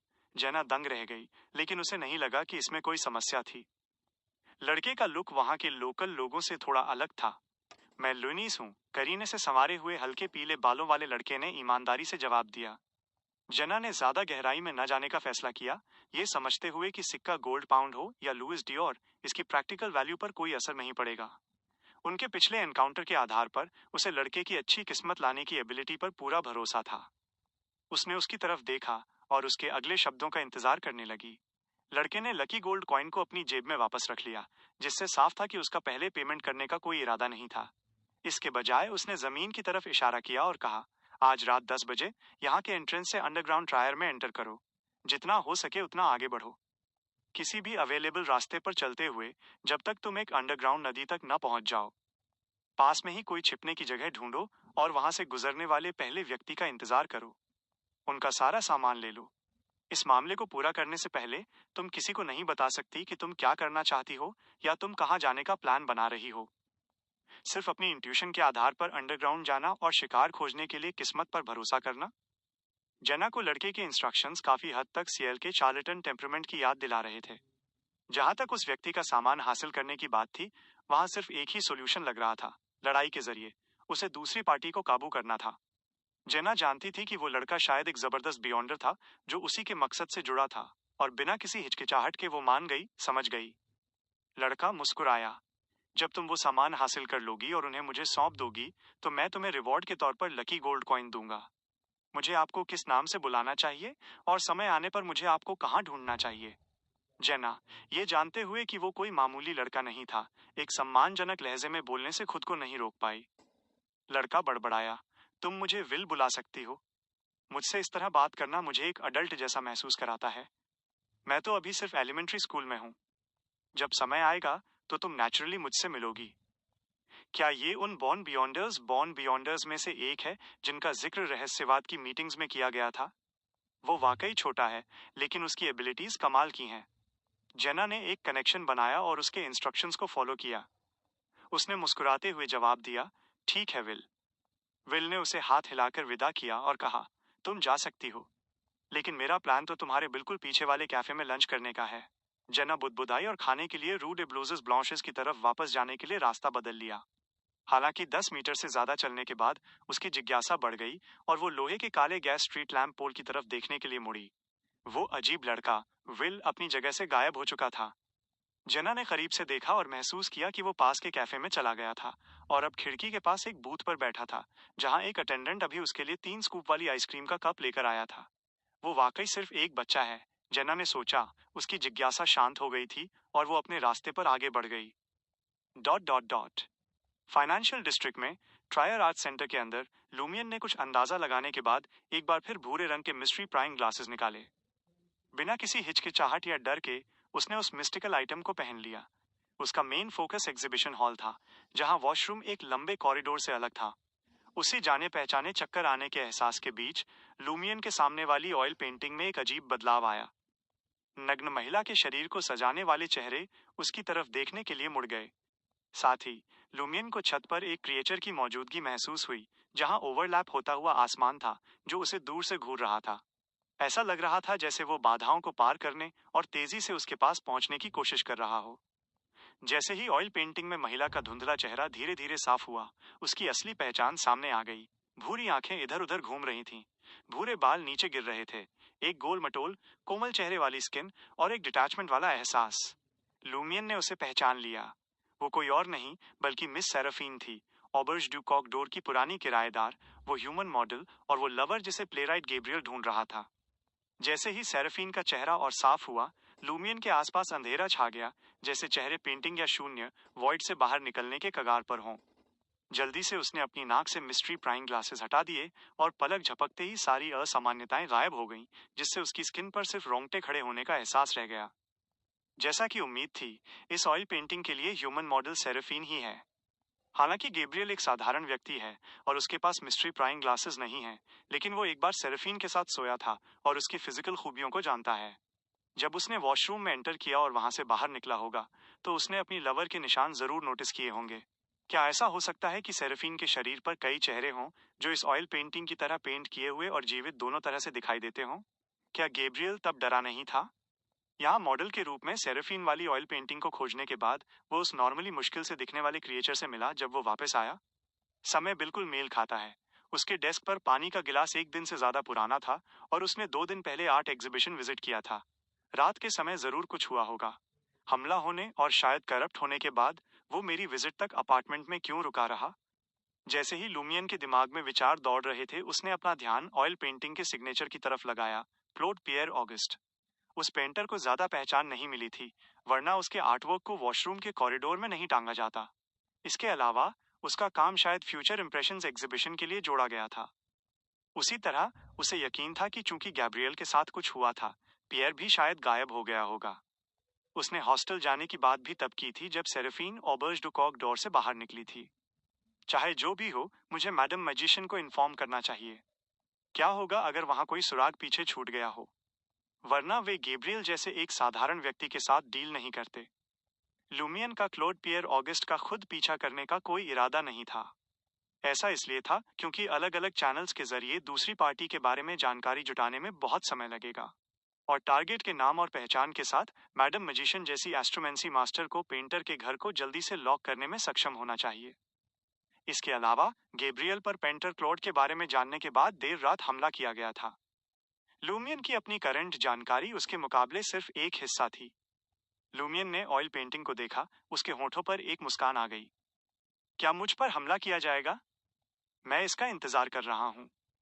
डॉट डॉट डॉट रात के करीब 9 बजे 3 रू डे ब्लूजेस ब्लांश अपार्टमेंट 601 में फ्रांका को डीमोनस सेक्ट के मिशन की याद आई।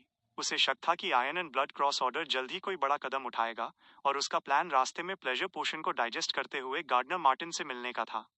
दरवाजा खटखटाकर अंदर जाने के अपने नॉर्मल तरीके के बजाय फ्रांका ने एक ज्यादा सीक्रेट रास्ता अपनाने का फैसला किया। उसका इरादा 11 रू डे फॉन्टेन्स के आसपास बगीचे में या लॉन पर छिपने का था, ताकि गार्डनर मार्टिन को ढूंढने से पहले वो सावधानी से निगरानी कर सके। गार्डनर के सीक्वेंस और एबिलिटीज को पहचानते हुए वो अपने बेडरूम में वापस आई और एक हथेली के आकार की प्राइमोर्डियल डीमोनस की मूर्ति निकाली, जिसे उसने अपनी जेब में छिपा लिया। ये उसकी छिपे रहने की एबिलिटी को बढ़ाएगा और बियॉन्डर शक्तियों द्वारा उसे पकड़े जाने के चांस कम कर देगा। मैं गार्डनर के यहाँ जा रही हूँ। फ्रैंका ने जेना की तरफ हाथ हिलाया, दरवाजा खोला और अपार्टमेंट 601 से बाहर निकल गई। जेना ने बात मान ली और राहत की सांस ली। वो भी बाहर जाने वाली थी और थोड़ी नर्वस थी। फ्रांका एक किराए की बग्गी कैरेज के जरिए रू डे फॉन्टेन्स पहुंची, लेकिन उसने हमेशा की तरह बिल्डिंग 11 पर ड्राइवर को नहीं रुकवाया। इसके बजाय वो कुछ दूर पहले ही उतर गई और तेजी से परछाइयों में गायब हो गई, चुपके से गार्डनर मार्टिन के घर की तरफ बढ़ते हुए। आसपास के माहौल की जानकारी होने की वजह से वो गार्ड्स के पेट्रोलिंग के बीच एक गैप ढूंढने में कामयाब रही और वो फुर्ती से एक साइड की दीवार फांदकर चुपचाप बगीचे में उतर गई। फ्रांका ने सीधे बिल्डिंग के अंदर घुसने की कोशिश नहीं की। इसके बजाय वो परछाइयों के पीछे पीछे चलते हुए सामने के लॉन के किनारे तक पहुंची। एक गैस स्ट्रीट लैंप के पास से उसने उस भूरे सफेद 3 मंजिला विला को देखा जो अभी भी रोशन था। जैसे जैसे समय बीतता गया, फ्रांका अलर्ट रही और खिड़कियों पर दिखने वाली आकृतियों और उनकी एक्टिविटीज पर नजर रखने लगी। अचानक विला का मेन दरवाजा खुला और बटलर फॉस्टिनो बाहर आया। उसके साथ काले लबादे क्लोक में लिपटा हुआ एक व्यक्ति था। काले लबादे वाला वो व्यक्ति एवरेज हाइट का था, करीब 1.75 मीटर। उसका पूरा शरीर ढका हुआ था, जिससे उसकी शक्ल या फिजिकल खूबियों को पहचानना नामुमकिन था। वो कौन हो सकता है? गार्डनर मार्टिन का पार्टनर या दूसरे रीजन्स का चार्ज संभालने वाला iron and blood cross order का कोई की मेंबर? फ्रांका हैरान हुई। जैसे ही वो काले लबादे वाली आकृति लोहे की बाड़ से बाहर निकली और बटलर फॉस्टिनो विला के अंदर वापस चला गया, फ्रांका ने फैसला लेने से पहले सिर्फ एक पल के लिए हिचकिचाहट महसूस की। उसे एहसास हुआ कि जब तक वो गार्डनर मार्टिन के घर के अंदर अच्छी तरह से जांच नहीं करती, उसे कीमती जानकारी नहीं मिलेगी।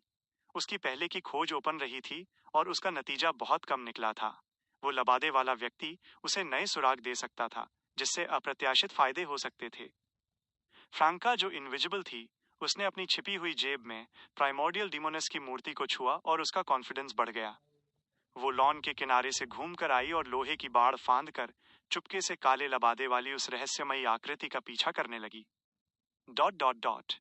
रात के 10 बजे जेना ने अंडरग्राउंड ट्रायर की अपनी यात्रा शुरू की, जिसका एंट्रेंस थिएटर डिलॉन्सियन के जे पिजन से ज्यादा दूर नहीं था। कार्बाइड लैंप न होने की वजह से उसने उस पिच डार्क माहौल में रास्ता ढूंढने के लिए अपनी असैसिन की नाइट विजन पर भरोसा किया। जेना ने उस रास्ते को याद करने का मन बना लिया था और अपनी इंस्टिंक्ट्स पर भरोसा करते हुए अंडरग्राउंड सुरंगों में और गहराई तक जाने लगी। जैसे जैसे वो आगे बढ़ी, उसके आसपास की खामोशी और गहरी होती गई। जेना ने धीरे से सांस छोड़ी, जिससे उसके दिल का तनाव और डर थोड़ा कम हुआ। जेना जानबूझकर सुरंग के सेंटर से हट गई, खुद को एक चट्टान की दीवार से सटा लिया और सावधानी से आगे बढ़ती रही। कुछ समय बीतने के बाद बहते पानी की आवाज उसके कानों तक पहुंची। वो एक चट्टानी उभार आउटक्रॉप के आसपास 7 से 8 मीटर और आगे बढ़ी, जहां अंधेरे अंडरग्राउंड में एक छोटी नदी धीरे धीरे बह रही थी। जना ने खुद को संभाला और छिपने के लिए एक चित्तीदार पत्थर का खंभा स्टोन पिलर खोजा, जहां उसका रूप घनी परछाइयों में घुल मिल गया। उसने इनविजिबिलिटी का इस्तेमाल करने से परहेज किया, एक विच के रूप में अपनी लिमिटेशंस को पहचानते हुए। जितनी देर तक वो अपनी शक्तियों को बनाए रख सकती थी, वो लिमिटेड था और उसे नहीं पता था कि टारगेट को आने में कितना समय लगेगा। उस खामोश अंडरग्राउंड में समय जैसे खिंचता जा रहा था और जेना का मेंटल स्ट्रेस लगातार बढ़ रहा था। आखिरकार कदमों की गूंज उसके कानों तक पहुंची। Chapter 457 Unexpected Target. Auberge du Coq Doré, room 207. Madam magician को सिचुएशन की ब्रीफिंग देने के बाद लूमियन निकला और साल दे बाल ब्रीज के सेकंड फ्लोर पर चला गया। उसका अगला ऑब्जेक्टिव यह एसरटेन करना था कि क्या वो एनिग्मेटिक एंटिटी, जिसने उसे दूर से टारगेट किया था और तेजी से अप्रोच करने की कोशिश की थी, जब वो मिस्ट्री प्राइंग ग्लासेस के साथ सेराफीन की ऑयल पेंटिंग को ऑब्जर्व कर रहा था, रात के दौरान उसे विजिट करेगी, ठीक वैसे ही जैसे उसने गैब्रियल के साथ किया था। वो बेड पर लेट गया, अपनी आंखें बंद की और धीरे धीरे गहरी नींद में चला गया। लूमियन को मैडम मैजिशियन पर पूरा कॉन्फिडेंस था। टैरोट क्लब में एक मेजर आर्काना कार्ड होल्डर के रूप में उनके पास लॉन्ग रेंज अटैक्स लॉन्च करने की एबिलिटी थी और वो अनटचेबल और एनिग्मेटिक क्रीचर्स से डील करने में स्किल्ड थी। जैसे ही उसके थॉट्स ब्लर हुए और वो स्लम्बर में खो गया, लूमियन ने खुद को एक हेजी ड्रीम में पाया, ऑबर्ज डू कॉक डोर वापस लौटते हुए। थोड़ा झुकी हुई बिल्डिंग के हर फ्लोर की ग्लास विंडोज से डिम लाइट छनकर आ रही थी। गैब्रियल एक white shirt, dark jacket, black pants और स्ट्रैपलेस लेदर शूज पहने हुए एंट्रेंस स्टेप्स पर बैठा था। प्लेराइट का चेहरा कुछ हद तक ट्रांसल्यूसेंट था और उसकी आंखों में डिटैचमेंट का एक भाव था। लूमियन को देखते ही गैब्रियल अचानक खड़ा हो गया, उसके चेहरे पर एक साफ मुस्कान आ गई। लूमियन सावधानी से रुक गया और उसकी तरफ देखा। तुम यहाँ क्या कर रहे हो? गैब्रियल की मुस्कान फीकी पड़ गई जब उसने अर्जेंटली कहा, ट्राया तुरंत छोड़ दो, ये जगह बहुत ज्यादा डेंजरस होने वाली है। लूमियन ने माथा सिकोड़ा और पूछा, तुमने क्या डिस्कवर किया है? गैब्रियल ने जवाब देने से पहले चारों ओर एक वैरी नजर डाली। मुझे पूरी तरह से यकीन नहीं है कि वे क्या प्लान कर रहे हैं, लेकिन मैं जानता हूं कि ये पूरे ट्रायल के लिए डिस्ट्रक्शन लाएगा। वे लूमियन ने और इन्फॉर्मेशन के लिए दबाव डाला। क्या तुम हॉस्टल में रह रहे हो? वह कहाँ है?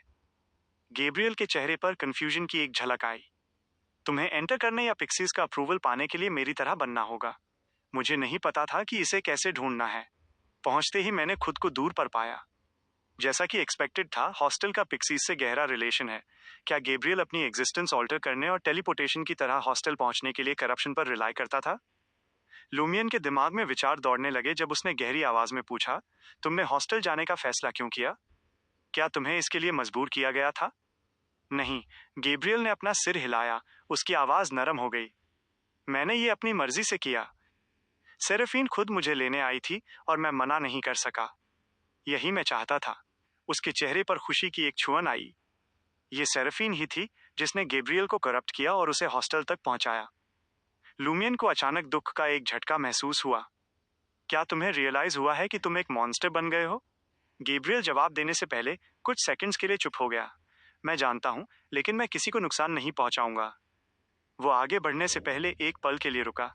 मेरी स्क्रिप्ट ने पहले ही सक्सेस हासिल कर ली है। मेरे पास वो रेपुटेशन और इनकम है जो मुझे सबसे ज्यादा चाहिए थी। मुझे उस मामले में कोई रिग्रेट्स नहीं है। अब मैं बस सेरेफीन के साथ रहना चाहता हूँ, चाहे वो इंसान हो या मॉन्स्टर। लूमियन ने उसे डांटा या कोसा नहीं। इसके बजाय उसने गैब्रियल की ओर देखा और एक लंबी आह भरी। मैं तुम्हारी फीलिंग्स और थॉट समझता हूँ। गैब्रियल के चेहरे पर ग्रैटिट्यूड दिखी और उसने ईमानदारी से कहा, मॉन्स्टर बनने के बाद मुझ में एक सर्टेन फ्यूचर देखने की एबिलिटी आ गई है। इसलिए मुझे पता था कि तुम मेरे पास आओगे। मैंने सेरेफीन से कहा था कि वो मुझे अलविदा कहने के लिए 2 और दिन इस रूम में रहने दे।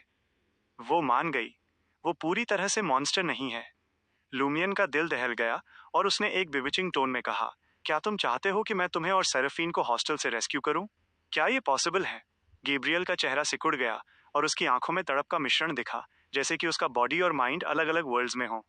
लूमियन एक कदम करीब आया और अर्नेस्ट होकर बोला, होप है, लेकिन मुझे चाहिए कि तुम मुझे सारी डिटेल्स बताओ। गैब्रियल का expression blankness, coldness, excitement, longing और रिजेक्शन के बीच शिफ्ट होता रहा। हर इमोशन साफ झलक रहा था। उस पल में उसने अपना हाथ आगे बढ़ाया। उसकी आंखें इंटेंस फियर से भर गईं। खामोशी के साथ गैब्रियल की फॉर्म बिखर गई और ओबर्ज डू कॉकडोर की इमेज फेंट मिस्ट के साथ गायब हो गई। लूमियन की आंखें झटके से खुली और उसने खुद को साल डिबाल ब्राइस के सेकंड फ्लोर बेडरूम की सीलिंग को घूरते हुए पाया। ये सब एक ड्रीम था, लेकिन ये बहुत रियल महसूस हुआ था। Dot dot dot Quartier de la cathédrale commémorative। Franca primordial demoness की स्टैचू लिए हुए उस ब्लैक क्लोक्ड आदमी के पीछे गई और इनविजिबल रही। वो आदमी परस्यूट से बचने में काफी एक्सपीरियंस्ड और स्किल्ड लग रहा था। उसने बार बार डायरेक्शन बदली और यहाँ तक कि अपने रास्ते पर वापस भी मुड़ा। अगर फ्रैंका अपनी इनविजिबिलिटी और प्राइमोर्डियल डीमोनेस स्टैचू की मदद पर रिलाई नहीं करती, तो वो उसे कई बार खो चुकी होती। आखिरकार वो ब्लैक क्लोक्ड आदमी अंडरग्राउंड ट्रायर के एक एंट्रेंस के सामने आकर रुका। उसने आधा मुड़कर क्रिम्सन मूनलाइट में अपनी हथेलियों को चेक किया, जिससे फ्रैंका हैरान रह गई। क्या चल रहा है? क्या वो खुद की पाम रीडिंग कर रहा है? एक गैस स्ट्रीट लैंप पोल के पीछे छिपी हुई इनविजिबल फ्रैंका ने उसकी एक्शंस को क्यूरियोसिटी के साथ देखा। एक पल के बाद आदमी स्टील स्टेयरकेस से नीचे उतरा और डिम एंट्रेंस में गायब हो गया। फ्रैंका उसके पीछे पीछे गई और अंडरग्राउंड ट्रायर में गहराई तक उतर गई। 20 मिनट बाद ब्लैक क्लोक्ड आदमी एक सील्ड टनल तक पहुंचा। यह अनक्लियर था कि उसने किसे छुआ, लेकिन उसके बगल की रॉक वॉल पर एक स्टोन डोर तुरंत खुल गया। फ्रैंका कुछ मीटर की दूरी पर खड़ी होकर पत्थर की दीवार में लगे 3 लैंप्स को देखने लगी। 3 क्लासिक ऑयल लैंप्स, एक ऊपर और 2 नीचे, जिनमें से हर एक के अंदर लौ जल रही थी। फ्रैंका काफी समय से ट्रायर में थी और उसे यहाँ की सिचुएशन की अच्छी समझ थी। इस सीन ने फ्रैंका के दिमाग में एक कनेक्शन ट्रिगर कर दिया। कार्बोनारी। उसने इसे कार्बोनारी के सिंबल्स में से एक के रूप में पहचान लिया, जो गवर्नमेंट को गिराने की कोशिश करने वाला एक ऑर्गेनाइजेशन था।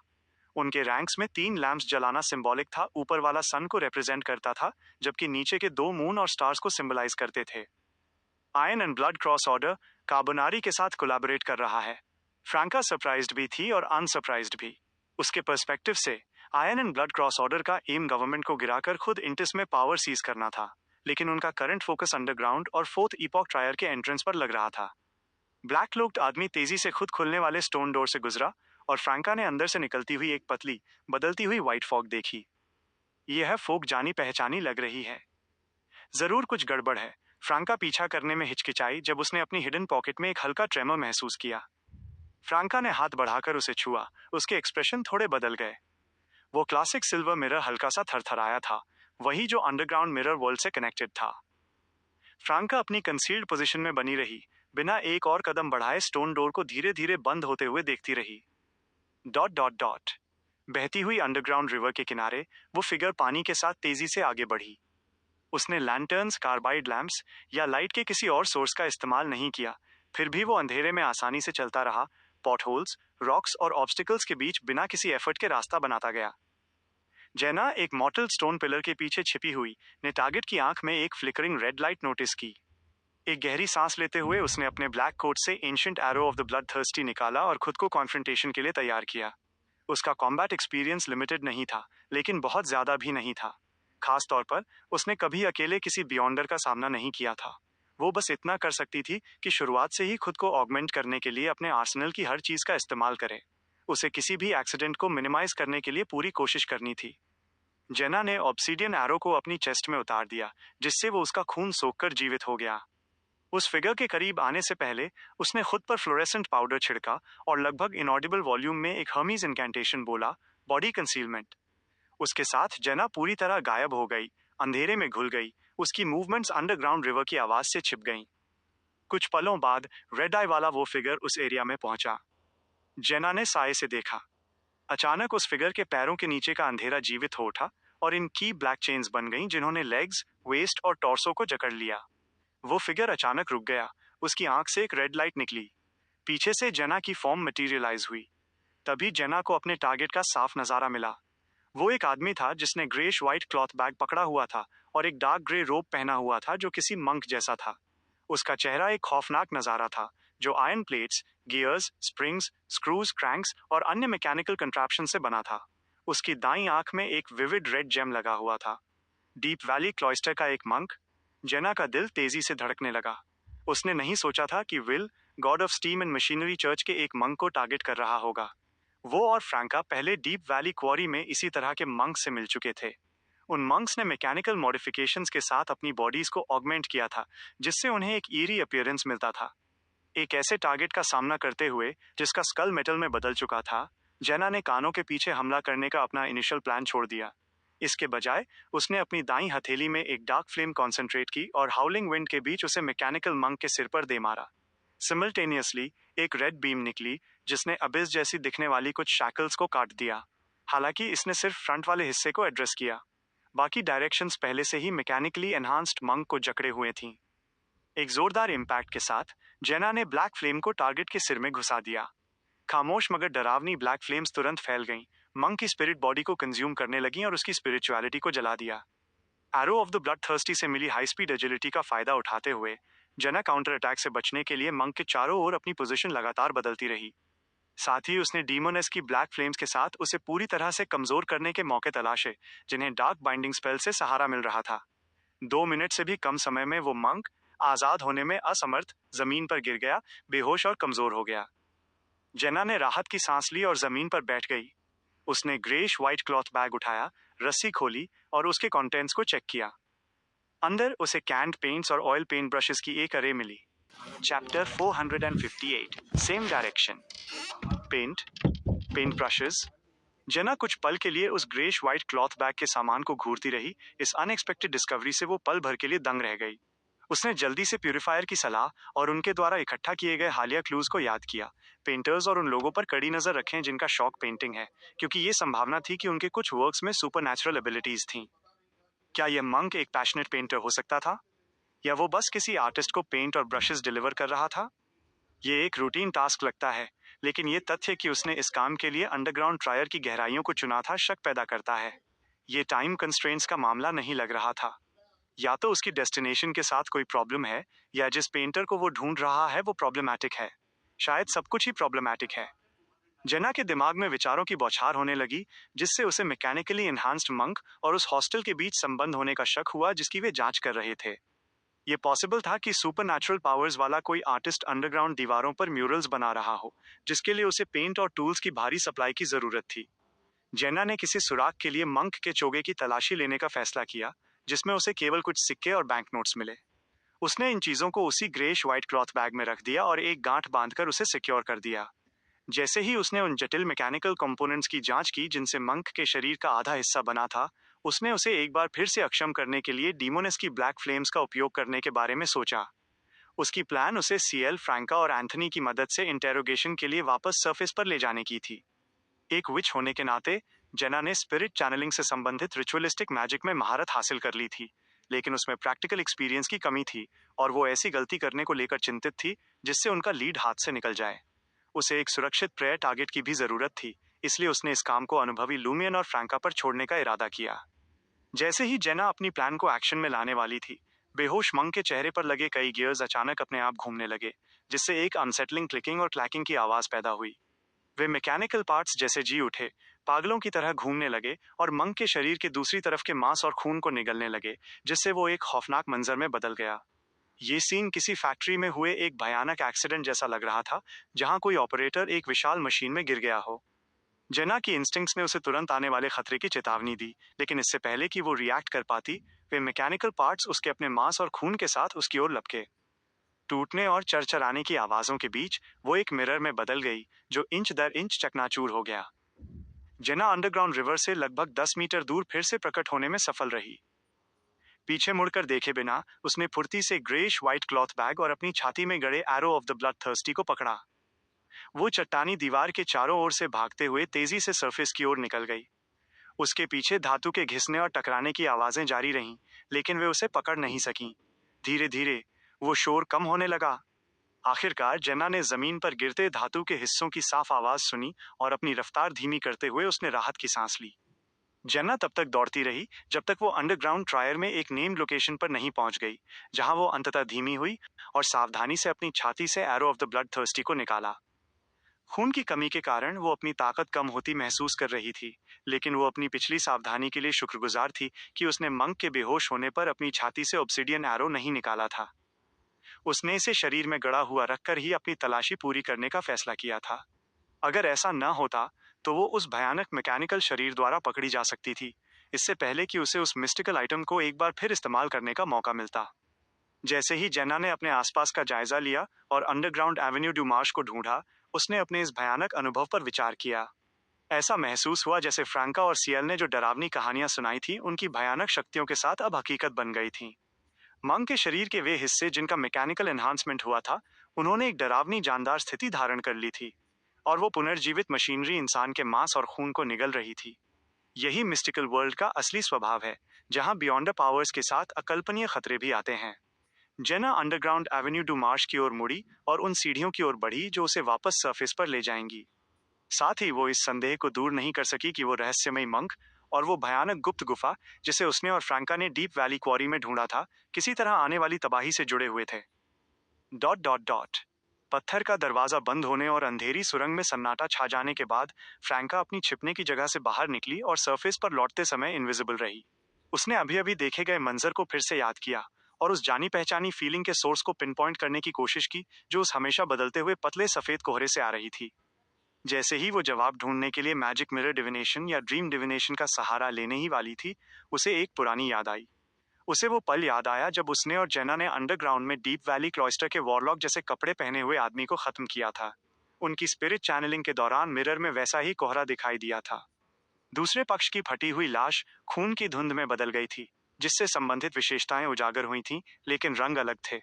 007 ने हमें सूचित किया था कि जब तक प्यूरिफायर्स डीप वैली टाउन पहुंचे, उनका टारगेट पहले ही शिफ्ट हो चुका था। वेदी पर रखी चीजें गायब थीं, पीछे केवल कुछ कागजों पर कुछ रहस्यमयी शब्द बचे थे। वे शब्द थे एल्बर्ट गॉनकोर्ट, अंडरग्राउंड, रायट और टाइम। एल्बर्ट गॉनकोर्ट कार्बोनारी के नेताओं में से एक है, और ये उन 3 ऑयल लैंप्स के साथ मेल खाता है जिन्हें मैंने अभी देखा था। क्या ऐसा हो सकता है कि iron and blood cross order Carbonari के साथ मिलकर दंगा भड़काने के लिए सहयोग कर रहा हो, जिसमें संभवतः डीप वैली क्लॉइस्टर के मंक्स शामिल हों? इस क्या ये हो सकता है कि वो चीज जिसे गार्डनर मार्टिन ने राट क्रिस्टो को ट्रायर में स्मगल करने के लिए इस्तेमाल किया था, उसे कार्बोनारी ने मांगा हो? क्या वो उस पत्थर के दरवाजे के ठीक पीछे स्थित है? क्या इसीलिए मेरा प्राचीन सिल्वर मिरर रिएक्ट कर रहा था? फ्रांका धीरे धीरे कड़ियों को जोड़ने लगी। उसने इस मामले की रिपोर्ट करने की अर्जेंसी महसूस की। हालांकि ये सीधे तौर पर हॉस्टल को खोजने के उनके प्राथमिक मिशन से संबंधित नहीं था, लेकिन ये कोई मामूली मुद्दा नहीं लग रहा था। अगर ये बढ़ गया तो ये एक और तबाही का कारण बन सकता था, और फ्रांका इसे रोकने के लिए अपना सर्वश्रेष्ठ देने के लिए मजबूर महसूस कर रही थी। अगले ही पल फ्रांका ने अपने विकल्पों पर विचार किया। क्या मुझे टैरोट क्लब डीमोनेस सेक्ट को रिपोर्ट करना चाहिए, या 007 के माध्यम से अधिकारियों को सूचित करना चाहिए? उसने जल्दी से अपना मन बना लिया। केवल बच्चे मल्टीपल चॉइस सवालों को चुनते हैं, बड़े उन सभी को चुनते हैं। बस एक ही बात की चिंता थी कि रिपोर्ट गलत पार्टियों को न भेज दी जाए। Dot dot dot. लूमियन अपने सपने से जागा। उसका दिमाग सवालों से भरा था जब वो धीरे से उठा और अपने आसपास का जायजा लिया। हॉस्टल में मैडम मैजिशियन द्वारा गैब्रियल का पीछा करने के कोई संकेत नहीं थे। क्या मैडम मैजिशियन को यह एहसास नहीं हुआ कि गैब्रियल ने मुझे ट्रायर से तुरंत भागने की चेतावनी देने के लिए सपने का इस्तेमाल किया था? यह असंभव है। इस लेडी के पास कॉर्ड्यू में अपनी मर्जी से मेरे सपनों में आने और जाने की क्षमता थी, और वो इन विशेष मॉन्स्टर्स के लिए काल मानी जाती हैं। यहाँ तक कि बुवार्ड का बेजान शरीर जिसे छुआ नहीं जाना चाहिए था, उसे भी नहीं बख्शा गया था जब वो उसे खींच ले गई थी। लूमियन कमरे में इधर उधर टहलने लगा, इस उलझी हुई स्थिति पर विचार करते हुए। वो विश्वास नहीं कर पा रहा था कि मैडम मैजिशियन ध्यान नहीं दे रही थीं। उनके पास दूर से ऑब्जर्व करने के साधन थे, इसलिए साल डे बाल ब्राइज में भागकर आने की कोई जल्दबाजी नहीं थी। कंस्पायरर के प्रभाव से उसे जो इंसाइट मिली, उसने लूमियन को इस एहसास के साथ छोड़ दिया कि सपना वैसा नहीं था जैसा वो दिख रहा था। उसे धोखा देने के लिए मैडम मैजिशियन के साथ कम्युनिकेट करते समय ये संकेत मिला कि गैब्रियल या खुद हॉस्टल के बारे में कुछ असाधारण था। चूंकि लूमियन केवल सीक्वेंस 6 था और उसे मिस्टिसिज्म का व्यापक ज्ञान नहीं था, इसलिए उसने अटकलें लगाने से परहेज किया और इसके बजाय अपनी डेस्क पर बैठ गया, एक पत्र लिखने के लिए कलम और कागज उठाया। डॉल मैसेंजर की पसंद को जानते हुए उसने पत्र को केवल ओबर्ज ड्यू कॉकडोर लौटने के बाद भेजने का फैसला किया और धैर्यपूर्वक जवाब का इंतजार करने लगा। कुछ ही समय में मैडम मैजिशियन का जवाब आ गया। मैंने गैब्रियल को तुम्हारे सपने को प्रभावित करते हुए नोटिस नहीं किया। शुरुआती विचार ये हैं। तुम्हारा हॉस्टल के साथ गहरा संबंध है। मेरा हॉस्टल के साथ गहरा संबंध है? लूमियन का माथा तब ठनका जब उसने मैसेज पढ़ा। उसे ऐसा महसूस हुआ जैसे उसके सिर पर बर्फ के ठंडे पानी की बाल्टी उड़ेल दी गई हो। ये कैसे संभव है? मैंने हॉस्टल के साथ ऐसा बंधन कब स्थापित किया? क्या ऐसा हो सकता है कि गैब्रियल ने खुद को मैडम मैजिशियन की जांच से छिपाने और सीधे मेरे सपने को प्रभावित करने के लिए इस संबंध का इस्तेमाल किया हो? लूमियन को मैडम मैजिशियन का हाइपोथेसिस बेतुका लगा, लेकिन वो संभावनाओं का विश्लेषण करने से खुद को नहीं रोक सका। जैसे ही लूमियन स्थिति पर विचार कर रहा था, अचानक एक बिजली की कड़क की तरह उसे एक एहसास हुआ। माइपू मायर, सुजाना मटीज का प्रेमी, ब्लिस सोसाइटी का बहिष्कृत मुख्य सदस्य, थिएटर डे लॉन्सियन केज पिजन्स का पूर्व मैनेजर जिसने मार्केट डिस्ट्रिक्ट में कुछ करने के लिए लौटने का दावा किया था। क्या ऐसा हो सकता है कि माइपू मायर ने गुपचुप तरीके से मार्केट डिस्ट्रिक्ट में कुछ ऐसा किया हो जिससे हॉस्टल के साथ मेरा ये अनसुना गहरा संबंध बन गया? वह खुद को साबित करना चाहता है। मैं निश्चित रूप से टारगेट्स में से एक हूँ। क्या उसकी योजना ये थी कि मैं हॉस्टल के साथ एक गहरा संबंध स्थापित करूं और एक महत्वपूर्ण मोड़ पर उसे विस्फोटित करूं? उसने ये कैसे किया? मुझे एहसास हुए बिना मेरा हॉस्टल के साथ गहरा संबंध था। लूमियन ने सबकॉन्शियसली अपनी बाईं छाती की ओर देखा और उसे संदेह हुआ कि गद्दार टर्मी बोरोस ने इस मामले में कोई भूमिका निभाई होगी, वरना वो कुछ भी गलत नोटिस करने में विफल नहीं होता। अपनी हैरानी के बीच लूमियन घबराया नहीं। इसके बजाय उसे खुशी का एहसास हुआ। मैं सोच रहा हूँ कि क्या मैं उस जगह को ढूंढने के लिए हॉस्टल के साथ अपने गहरे संबंध का इस्तेमाल कर सकता हूँ। जब समय आएगा तो मुझे सैनसन से मिलने का मौका मिल सकता है और कई मेजर आर्काना कार्ड होल्डर्स का समर्थन मिल सकता है। जैसे ही लूमियन लिखने और मैडम मैजिशियन से पूछताछ करने वाला था, उसने अपने कमरे की ओर आते हुए नरम कदमों की आवाज सुनी। Knock knock knock. रूम 207 के दरवाजे पर हल्की सी दस्तक हुई। लूमियन ने दरवाजा खोला और वहां फ्रांका और जेना को खड़ा पाकर हैरान रह गया। उनमें से एक ने भड़कीला ब्लाउज पहना था और दूसरी एक महिला मर्सनरी की तरह तैयार थी। उनके हाव भाव गंभीर थे। फ्रैंका को रिपोर्ट लिखने से पहले लूमियन से बात करने की जरूरत महसूस हुई। हमने कुछ महत्वपूर्ण खोजा है। तुम्हें भी कुछ जरूरी मिला है? लूमियन दंग रह गया और उसने छत की ओर इशारा किया। एंथनी को भी बुला लो। लगभग 15 मिनट बाद फ्रांका और जेना ने ऑबर्ज डिकॉक डोर के रूम 207 में अपने अनुभव साझा किए और सावधानी से डीमोनेस सेक्ट और विल के बारे में विवरण छोड़ दिए। जैसे ही लूमियन ने सुना, उसके माथे पर बल पड़ गए। क्या डीप वैली क्लॉइस्टर के कुछ मंक्स के हॉस्टल और आने वाली तबाही से जुड़े होने का संदेह है? वो God of steam and machinery church का एक महत्वपूर्ण क्लॉइस्टर था। लूमियन अपने कनपटी को मलने से खुद को नहीं रोक सका, ये याद करते हुए कि इटर्नल ब्लेजिंग सन चर्च के सेक्रेड हार्ट क्लॉइस्टर में भी कुछ असामान्य हुआ था। क्या दोनों चर्चेज अब भरोसेमंद नहीं रहे? क्या ट्रायर को अभी भी बचाया जा सकता है? क्या कोई भविष्य हो सकता है? Chapter 459, price of bestowment. Franca और जेना जो बेड के पास बैठी थीं, उनके अपनी बात खत्म करने के बाद कमरे में सन्नाटा छा गया, जिससे एक सोलम एटमॉस्फेयर बन गया। कुछ सेकंड्स बाद लूमियन के चेहरे पर एक सेल्फ डेप्रिकेटिंग स्माइल आई। कम से कम डीप वैली क्लॉइस्टर के वे मंक्स तब भी डिस्क्रीट रहते हैं जब वे कुछ गलत कर रहे होते हैं। इसका मतलब है कि उनके पास अभी भी रिजर्वेशंस हैं, जिससे पता चलता है कि पूरा God of steam and machinery church problematic नहीं है। क्लर्जीमैन की एक सिग्निफिकेंट नंबर या शायद मेजॉरिटी नॉर्मल है। मुझे भी ऐसा ही लगता है। एंथनी रीड सहमत हुआ। उसने अपना हाथ उठाया और अपनी चेस्ट पर एक ट्रायंगल बनाया। लूमियन ने आगे कहा, इस पॉइंट पर यह अब ऐसी चीज नहीं है जिसे हमारी जैसी छोटी टीम हैंडल कर सके। डीप वैली क्लॉइस्टर की प्रॉब्लम को प्योरीफायर्स और मशीनरी हाइव माइंड पर छोड़ देना ही सबसे अच्छा है। उसने जो बात नहीं कही वो ये थी कि टैरोट क्लब इस पर कड़ी नजर रखेगा। आखिर कोई नहीं जानता था कि दोनों चर्चेस के अंदर कितने हिडन डेंजर्स बाहर आने का इंतजार कर रहे थे। क्या होगा अगर किसी ने उन्हें समय से पहले ट्रिगर कर दिया, जिससे डीप वैली क्लॉइस्टर की इन्वेस्टिगेशन में देरी हो जाए? ठीक है, फ्रांका सहमत हुई। ये शुरू से ही उसकी ओरिजिनल प्लान थी। प्लान कंफर्म होने के बाद फ्रांका और जेना ने ऑबर्ज डी कॉकडोर छोड़ दिया और रू डे ब्लूजेस ब्लांच वापस लौट गईं। लूमियन ने कर्टन्स हटाए और आसमान में क्रिम्सन मून को देखने लगा। उसने कैजुअली एंथनी रीड से कहा, जो जाने ही वाला था, तुम्हारे लिए अब सबसे अच्छा ऑप्शन यही है कि जैसे ही तुम कल सोकर उठो, सुहित के स्टीम लोकोमोटिव स्टेशन जाओ और ट्रायर छोड़ने का टिकट खरीद लो। डिपार्टिंग ट्रेन जितनी जल्दी हो उतना अच्छा है। मिलिट्री ग्रीन कैमोफ्लाज पहने एंथनी अपने रास्ते में रुक गया। धीरे से मुड़ते हुए उसने अपनी नजरें पीछे हटते लूमियन पर टिका दी। ओ, लूमियन ने खुद के लिए एक ग्लास लाइट बियर डाला जो पीने के पानी का काम करती थी और एक घूंट लिया। उसने खिड़की के बाहर देखना जारी रखा और कहा, तुम हाल ही में हमारे साथ रहे हो और तुमने बहुत कुछ सीखा है। तुम्हें ट्रायर में आने वाली इश्यू को पहचानने में सक्षम होना चाहिए। आने वाली कैटास्ट्रोफी बहुत डायर होगी। अगर तुम जल्दी नहीं निकले तो शायद तुम्हें फिर कभी मौका न मिले। जहां तक बदला लेने की बात है, फिलिप को ढूंढने के लिए जिसने अपनी मौत का नाटक किया था, हम तब तक इंतजार कर सकते हैं जब तक कैटास्ट्रोफी खत्म ना हो जाए। ऐसा कोई रूल नहीं है जो कहता हो कि तुम ट्रायर छोड़ने के बाद वापस नहीं आ सकते। एंथनी रीड कुछ सेकंड्स के लिए खामोश हो गया और फिर धीरे से लूमियन के पास आकर खड़ा हो गया। उसने भी रात के आसमान को देखा और पूछा, तुम क्यों नहीं जा रहे? लूमियन ने एक स्मर्क के साथ जवाब दिया, क्या तुम एक स्पेक्टेटर नहीं हो? क्या तुम देख नहीं सकते कि हम एक मिशन पर हैं? हम ट्रायर को ऐसे कैसे छोड़ सकते हैं? एंथनी ने अपना सिर घुमाकर लूमियन के चेहरे और आंखों पर अपनी नजरें टिका दी और काफी देर तक खामोश रहा। लूमियन ने हाथ में लाइट बियर पकड़े रखी। उसकी नजर अभी भी खिड़की के बाहर टिकी थी। उसकी आंखें वेकेंट थीं और उसका फोकस क्लाउडेड लग रहा था। कुछ देर बाद वो हंसा। इसके अलावा मुझमें ऐसी डिजास्टर से सर्वाइव करने की एबिलिटी है। मैं फ्रैंका और जेना को प्रोटेक्ट कर सकता हूँ, लेकिन सिर्फ उन दोनों को। क्या तुम्हें लगता है कि तुम उन खूबसूरत औरतों से कंपेयर कर सकते हो जिनका मेरे साथ गहरा रिश्ता है?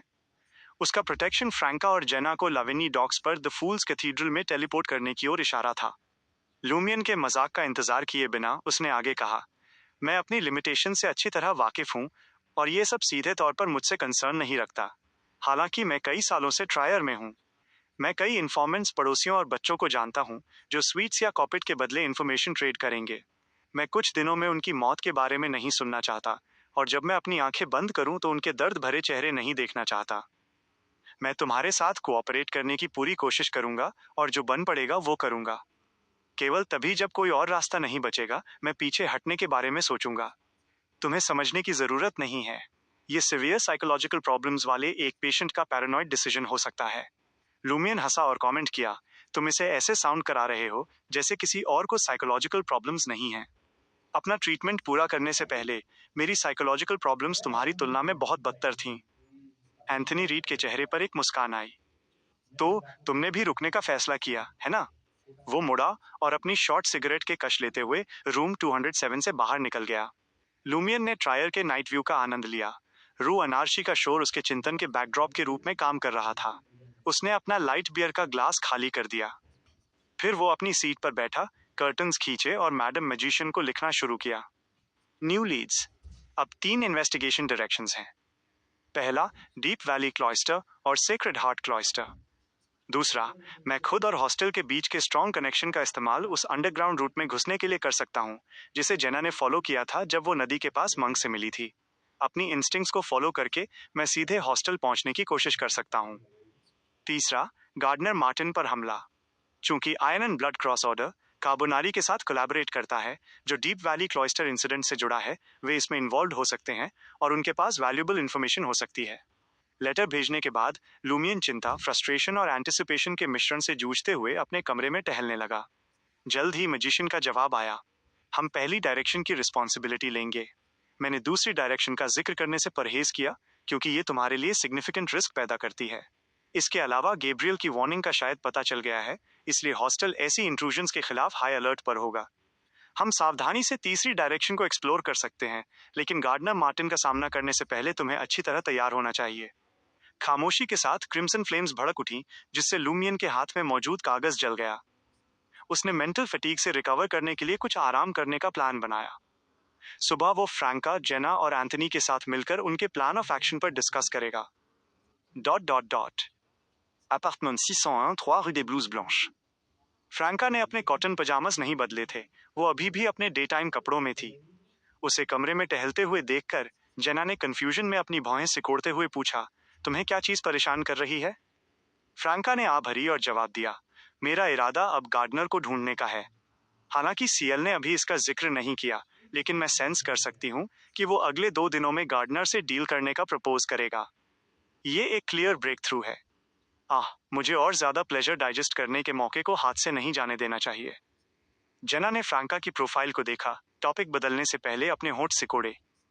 क्या तुम्हारे पास बहुत सारे लवर्स नहीं हैं? गार्डनर मार्टिन के बिना भी दूसरे हैं। फ्रैंका अपना गला साफ किए बिना और फीकी मुस्कान के बिना नहीं रह सकी। गए हुए दिन बहुत पहले गए। गार्डनर और उसके लवर्स ही मेरी करंट इंटरेस्ट्स हैं। जेना हंसी और मजाक में छेड़ा, गार्डनर मार्टिन के बिना तुम सीएल की तरफ मुड़ सकती हो। नहीं नहीं। फ्रैंका ने जोर से अपना हाथ हिलाया। मैं खुद से आगे नहीं बढ़ सकती। उन शब्दों के साथ वो दरवाजे की ओर बढ़ी। मैं रू डे फॉन्टेन्स जा रही हूँ। जेना की मुस्कान फीकी पड़ गई जब उसने एक सॉलम रिमाइंडर दिया, बाद में कोई अनयूजुअल बिहेवियर मत दिखाना। मैं समझती हूँ, फ्रैंका ने जवाब दिया। उसका एक्सप्रेशन गंभीर हो गया। मैं गार्डनर को ऐसा फील नहीं होने दूंगी जैसे मैं उसे हॉस्पिस दे रही हूँ। इसके साथ उसने दरवाजा खोला और बाहर निकल गई। जेना ने बंद दरवाजे के पीछे फ्रैंका को गायब होते देख एक हल्की आह भरी। फिर उसकी नजर कॉफी टेबल पर रखे ग्रेश व्हाइट क्लॉथ बैग पर पड़ी और वो खुद से बुदबुदाई, मुझे हैरानी है कि ये बैग डिलीवर करने के लिए मेरी विल से मुलाकात कब होगी। Dot dot dot. आधी रात को जेना अचानक एक विविड ड्रीम से जाग गई। अपने सपने में उसने खुद को एक अंडरग्राउंड क्वारी केव में पाया और विल उसके सामने खड़ा था। हालांकि ये केवल एक सपना था, जेना को उस लोकेशन के साथ एक अनकैनी सेंस ऑफ फेमिलियरिटी महसूस हुई और वो जानती थी कि रियलिटी में वहां कैसे पहुंचती है। अपने सपने के सिग्निफिकेंस को समझते हुए जेना ने धीरे से सिर हिलाया और अपने फीमेल मर्सनरी कपड़ों में बदल लिया। ग्रेश व्हाइट क्लॉथ बैग लेकर उसने अपार्टमेंट 601 छोड़ा और रूडे ब्लाउजेस ब्लांशेस के एंट्रेंस से अंडरग्राउंड चली गई। अपने सपने के खुलासों को फॉलो करते हुए और अपनी स्पिरिचुअलिटी द्वारा गाइड किए जाते हुए वो नीचे उतरी, मुड़ी और कभी कभी गैप्स के बीच से निकली। आखिरकार वो उसी क्वारी केव में पहुंच गई जिसे उसने अपने सपने में देखा था। माइंड के सेंटर में विल, जो दिन की तरह ही कपड़े पहने हुए था, एक ऑरेंज जैक ओ लैंटर्न पकड़े खड़ा था।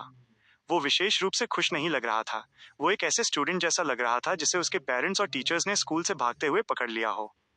क्या तुम्हें यही चाहिए? जेना ने उसे विभिन्न पेंट्स और ब्रशेस से भरा ग्रेश व्हाइट क्लॉथ बैग थमा दिया। विल ने उसे स्वीकार कर लिया, लेकिन बैग नहीं खोला। इसके बजाय उसने लकी गोल्ड कॉइन के नाम से जानी जाने वाली चीज निकाली और आह भरी।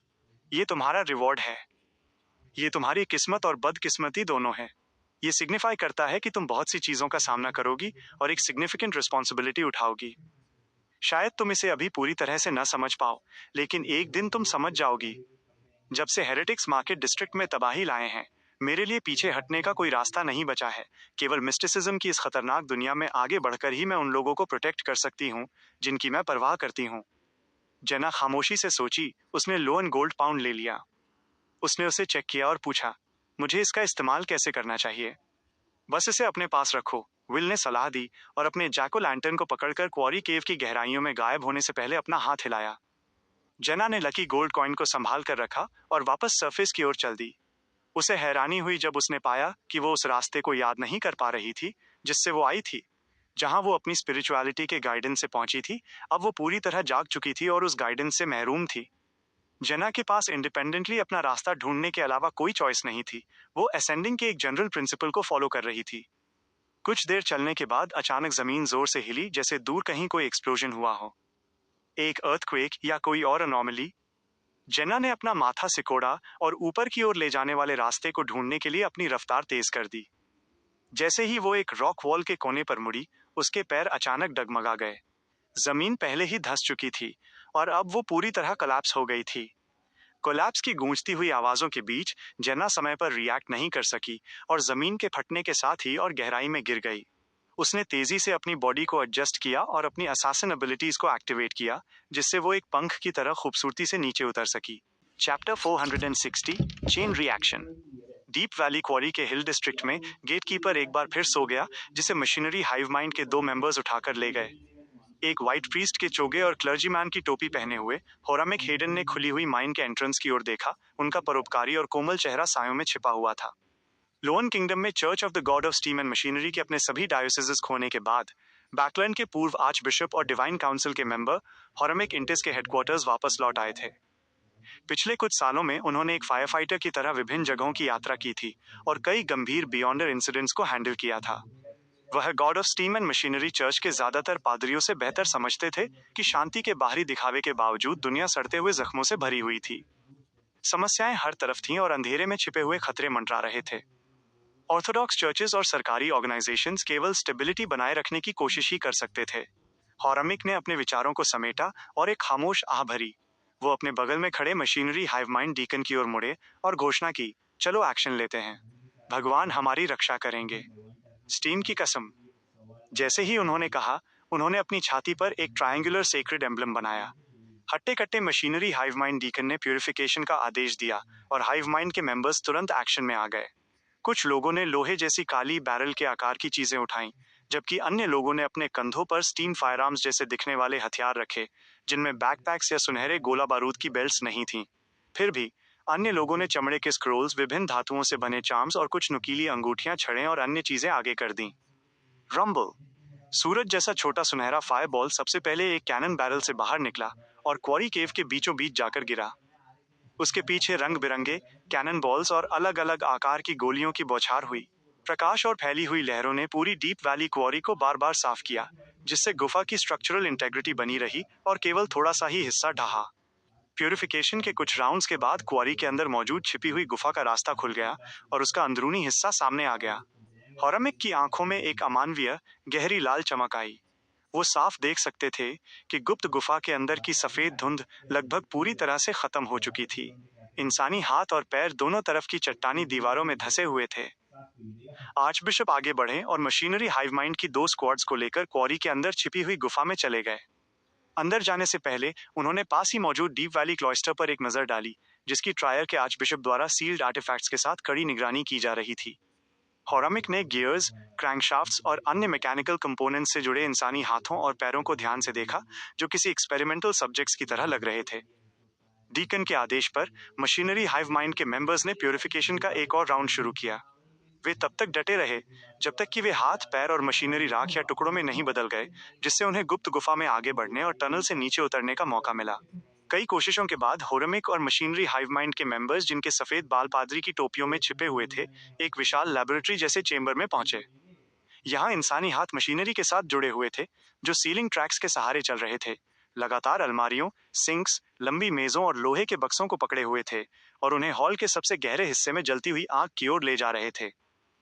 चेंबर में कुछ इंसानी लाशों का ढेर लगा हुआ था और उनके बीच पूरी तरह से मशीनरी से बना एक ह्यूमनॉइड फिगर खड़ा था। यह मैकेनिकल प्राणी 3 मीटर से भी ज्यादा की ऊंचाई पर खड़ा था। उसकी एक साइबरनेटिक आंख एक पन्ने जैसी दिखती थी, जबकि दूसरी एक रूबी जैसी, जिसे अनगिनत कंपोनेंट्स का सहारा मिला हुआ था। उसकी कनपटियां एक पारदर्शी विशेष मटेरियल में लिपटी हुई थीं, जिससे अंदर का फड़कता हुआ धूसर सफेद दिमाग दिखाई दे रहा था। उस मैकेनिकल जायंट ने हॉर्मिक और अन्य लोगों पर एक नजर डाली, जो चेंबर के प्रवेश द्वार पर बिखरे हुए थे, और एक धातु जैसी हंसी निकाली। हैरान हो गए, है ना? मुझे खुद को चलाने के लिए भाप की या मुझे कंट्रोल करने के लिए किसी इंसानी शरीर की जरूरत नहीं है। मैं किसी भी सामान्य इंसान की तरह कोई भी काम कर सकता हूँ, जिसमें मुकाबला करना भी शामिल है। दुर्भाग्य से मेरा सीक्वेंस इतना ऊंचा नहीं है कि इंसानी दिमाग की जगह ले सके। ये देखकर अब तुम्हारे पास शक करने का कोई कारण नहीं है, है ना? हम भगवान की चुनी हुई संतान हैं। हम भगवान की सच्ची शिक्षाओं का पालन करते हैं, जबकि तुम्हारी आत्माएं और मांस नश्वर दुनिया के सुखों और भोग विलास से दूषित हो गए हैं, जिससे तुमने भगवान के सिंहासन को त्याग दिया है। हॉर्मिक ने आसपास का जायजा लिया और देखा कि मशीनरी हाइव माइंड के मेंबर्स बहुत सतर्क और दृढ़ थे। उन्होंने सहमति में सिर हिलाया। उस मैकेनिकल जायंट की ओर अपना ध्यान मोड़ते हुए उनका परोपकारी चेहरा शांत रहा। तुमने एक स्पिरिचुअलिटी जेम का इस्तेमाल किया, है ना? इंसानों का इस्तेमाल करके स्पिरिचुअलिटी जेम्स को परिष्कृत करना उन्हें चलाने के लिए भाप का उपयोग करने से भी अधिक निर्दयी और बेकार है। क्लॉड, मुझे लगा था कि तुम कुछ समय के लिए भटक गए हो और धीरे धीरे डीप वैली क्लॉइस्टर में होश में आ जाओगे। मुझे उम्मीद नहीं थी कि तुम पाखंडी बन जाओगे। पाखंडी? वो मैकेनिकल जायंट हंसा। पाखंडी तो तुम लोग हो। आखिरी बार तुम में से किसी को कब ईश्वरीय संकेत मिला था? हर समय, हॉर्मिक ने शांति से जवाब दिया। क्लॉड, मुझे बताओ, हॉस्टल कहाँ है? क्या तुम उन दुष्ट देवताओं के साथ मिलकर फोर्थ ईपॉक ट्रायर पर अपनी नजरें गड़ाए हुए हो? अपने मैकेनिकल जायंट रूप में क्लॉड की आंखों से लाल और हरी रोशनी निकली और उसने गंभीरता से कहा, तुम भगवान की शिक्षाओं से भटक गए हो। तुम में अब बलिदान की भावना नहीं बची है। इस दुनिया का भविष्य और एक देवता के शिखर तक पहुंचने का मौका फोर्थ ईपॉक ट्रायर के अंदर है। हम इसे जितनी जल्दी खोलेंगे, हमारी उम्मीद उतनी ही बड़ी होगी। हॉर्मिक के जवाब का इंतजार किए बिना उस मैकेनिकल जायंट ने ठंडे स्वर में घोषणा की, मैं तुम्हें दिखाऊंगा कि असली पाखंडी कौन है और भगवान के सच्चे अनुयायी कौन हैं। जैसे ही क्लॉड ने अपनी बात खत्म की, उसकी साइबरनेटिक आंखों की रोशनी तेज हो गई और पूरा चेंबर थरथरा उठा। चलती हुई मशीनरी की आवाजें एक रहस्यमयी आभा के साथ गूंजने लगीं। एक पल में मशीनरी हाइव माइंड के मेंबर्स, जो अपनी फायर पावर दिखाने ही वाले थे, उन्होंने इंसानों के विकास को दर्शाती हुई कुछ पेंटिंग्स देखी, जो अंधेरे से बाहर निकल रहे थे, धीरे धीरे कदम बढ़ा रहे थे और विभिन्न चरणों में सभ्यताओं का निर्माण कर रहे थे। ये पेंटिंग्स काल्पनिक, भारी, नाजुक और शानदार थीं। हॉरामिक और उसके साथी उन पेंटिंग्स के अंदर के लोगों में बदलते हुए लग रहे थे, सभ्यता की गंभीरता और भव्यता का अनुभव कर रहे थे। उसी समय पेंटिंग के बाहर एक चेहरा दिखाई दिया। इस फिगर ने एक विशाल मुकुट पहना हुआ था और उसके नथुने इस हद तक गल चुके थे कि केवल 2 काले छेद ही बचे थे। उसकी आंखें अनगिनत ओवरलैपिंग स्टार चार्ट से भरी हुई थीं और वे लालच से हॉर्मिक और अन्य लोगों के साथ साथ उनकी सभ्यता को भी घूर रही थीं।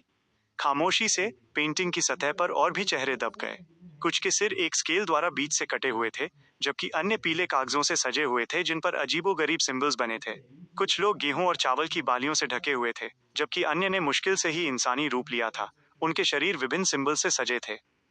ये चेहरे होरामिक और उसके साथियों के संयुक्त आकार से भी बड़े थे। वे पेंटिंग के माध्यम से उस सीन को गौर से देख रहे थे। जिन मशीनरी हाइव माइंड मेंबर्स ने इन चेहरों को देखा, उन्हें अपने दिल की गहराइयों से एक गहरा डर महसूस हुआ, जैसे कि उनकी पूरी सभ्यता ही मिटा दी जाएगी। जैसे ही वे अपना कंट्रोल खोने ही वाले थे, वे चेहरे रहस्यमय तरीके से गायब हो गए, ठीक वैसे ही जैसे वे दिखाई दिए थे। हॉरमिक की आंखों के सामने का नजारा अपनी सामान्य स्थिति में लौट आया। मैकेनिकल जायंट क्लॉड और तेजी से काम करता हुआ चेंबर फिर से उनकी नजरों के सामने आ गया। आज बिशप शांत रहे, हालांकि उनकी आवाज गुस्से से भरी हुई थी। पाखंडी? जैसे ही उनकी आवाज गूंजी, उन्होंने अपने दाएं हाथ से अपनी बाईं कलाई को मोड़ा, जिससे एक काली, ठंडी और भारी धातु की नली सामने आई। गियर्स के क्लिक करने की आवाज ने चेंबर को भर दिया और वो दिन की रोशनी की तरह चमक उठा। मशीनरी हाइव माइंड के मेंबर्स ने एक के बाद एक अपने हमले शुरू कर दिए। रंबल। डीप वैली क्वारी में एक जोरदार कंपन महसूस हुआ, जैसे कोई छोटा लेकिन हिंसक भूकंप आया हो। Dot dot dot.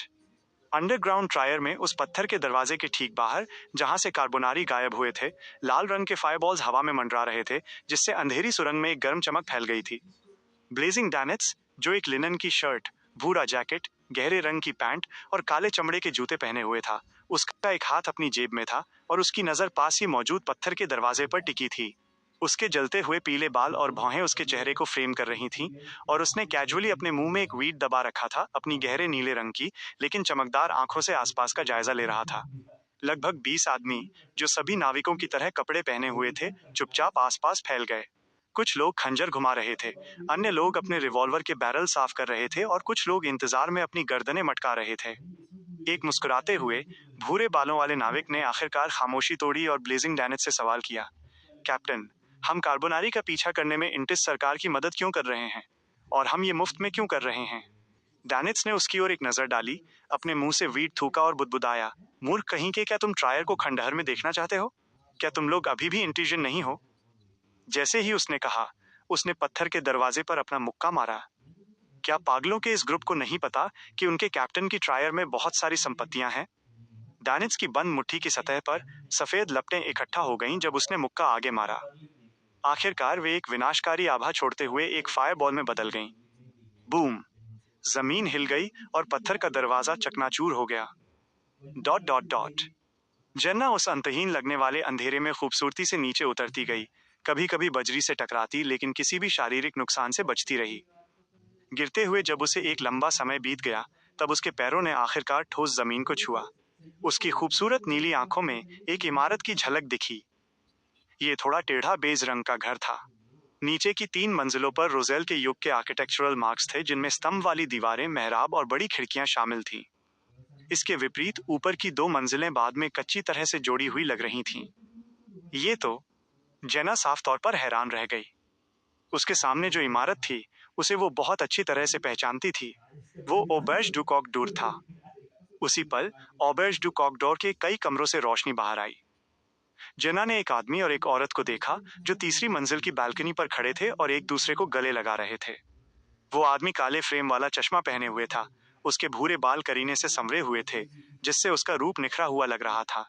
जहां तक औरत की बात है, उसने एक गहरे नीले रंग की ड्रेस पहनी थी। उसका भरा हुआ चेहरा और काल्पनिक भूरी आंखें एक अजीबोगरीब मेल बना रही थीं।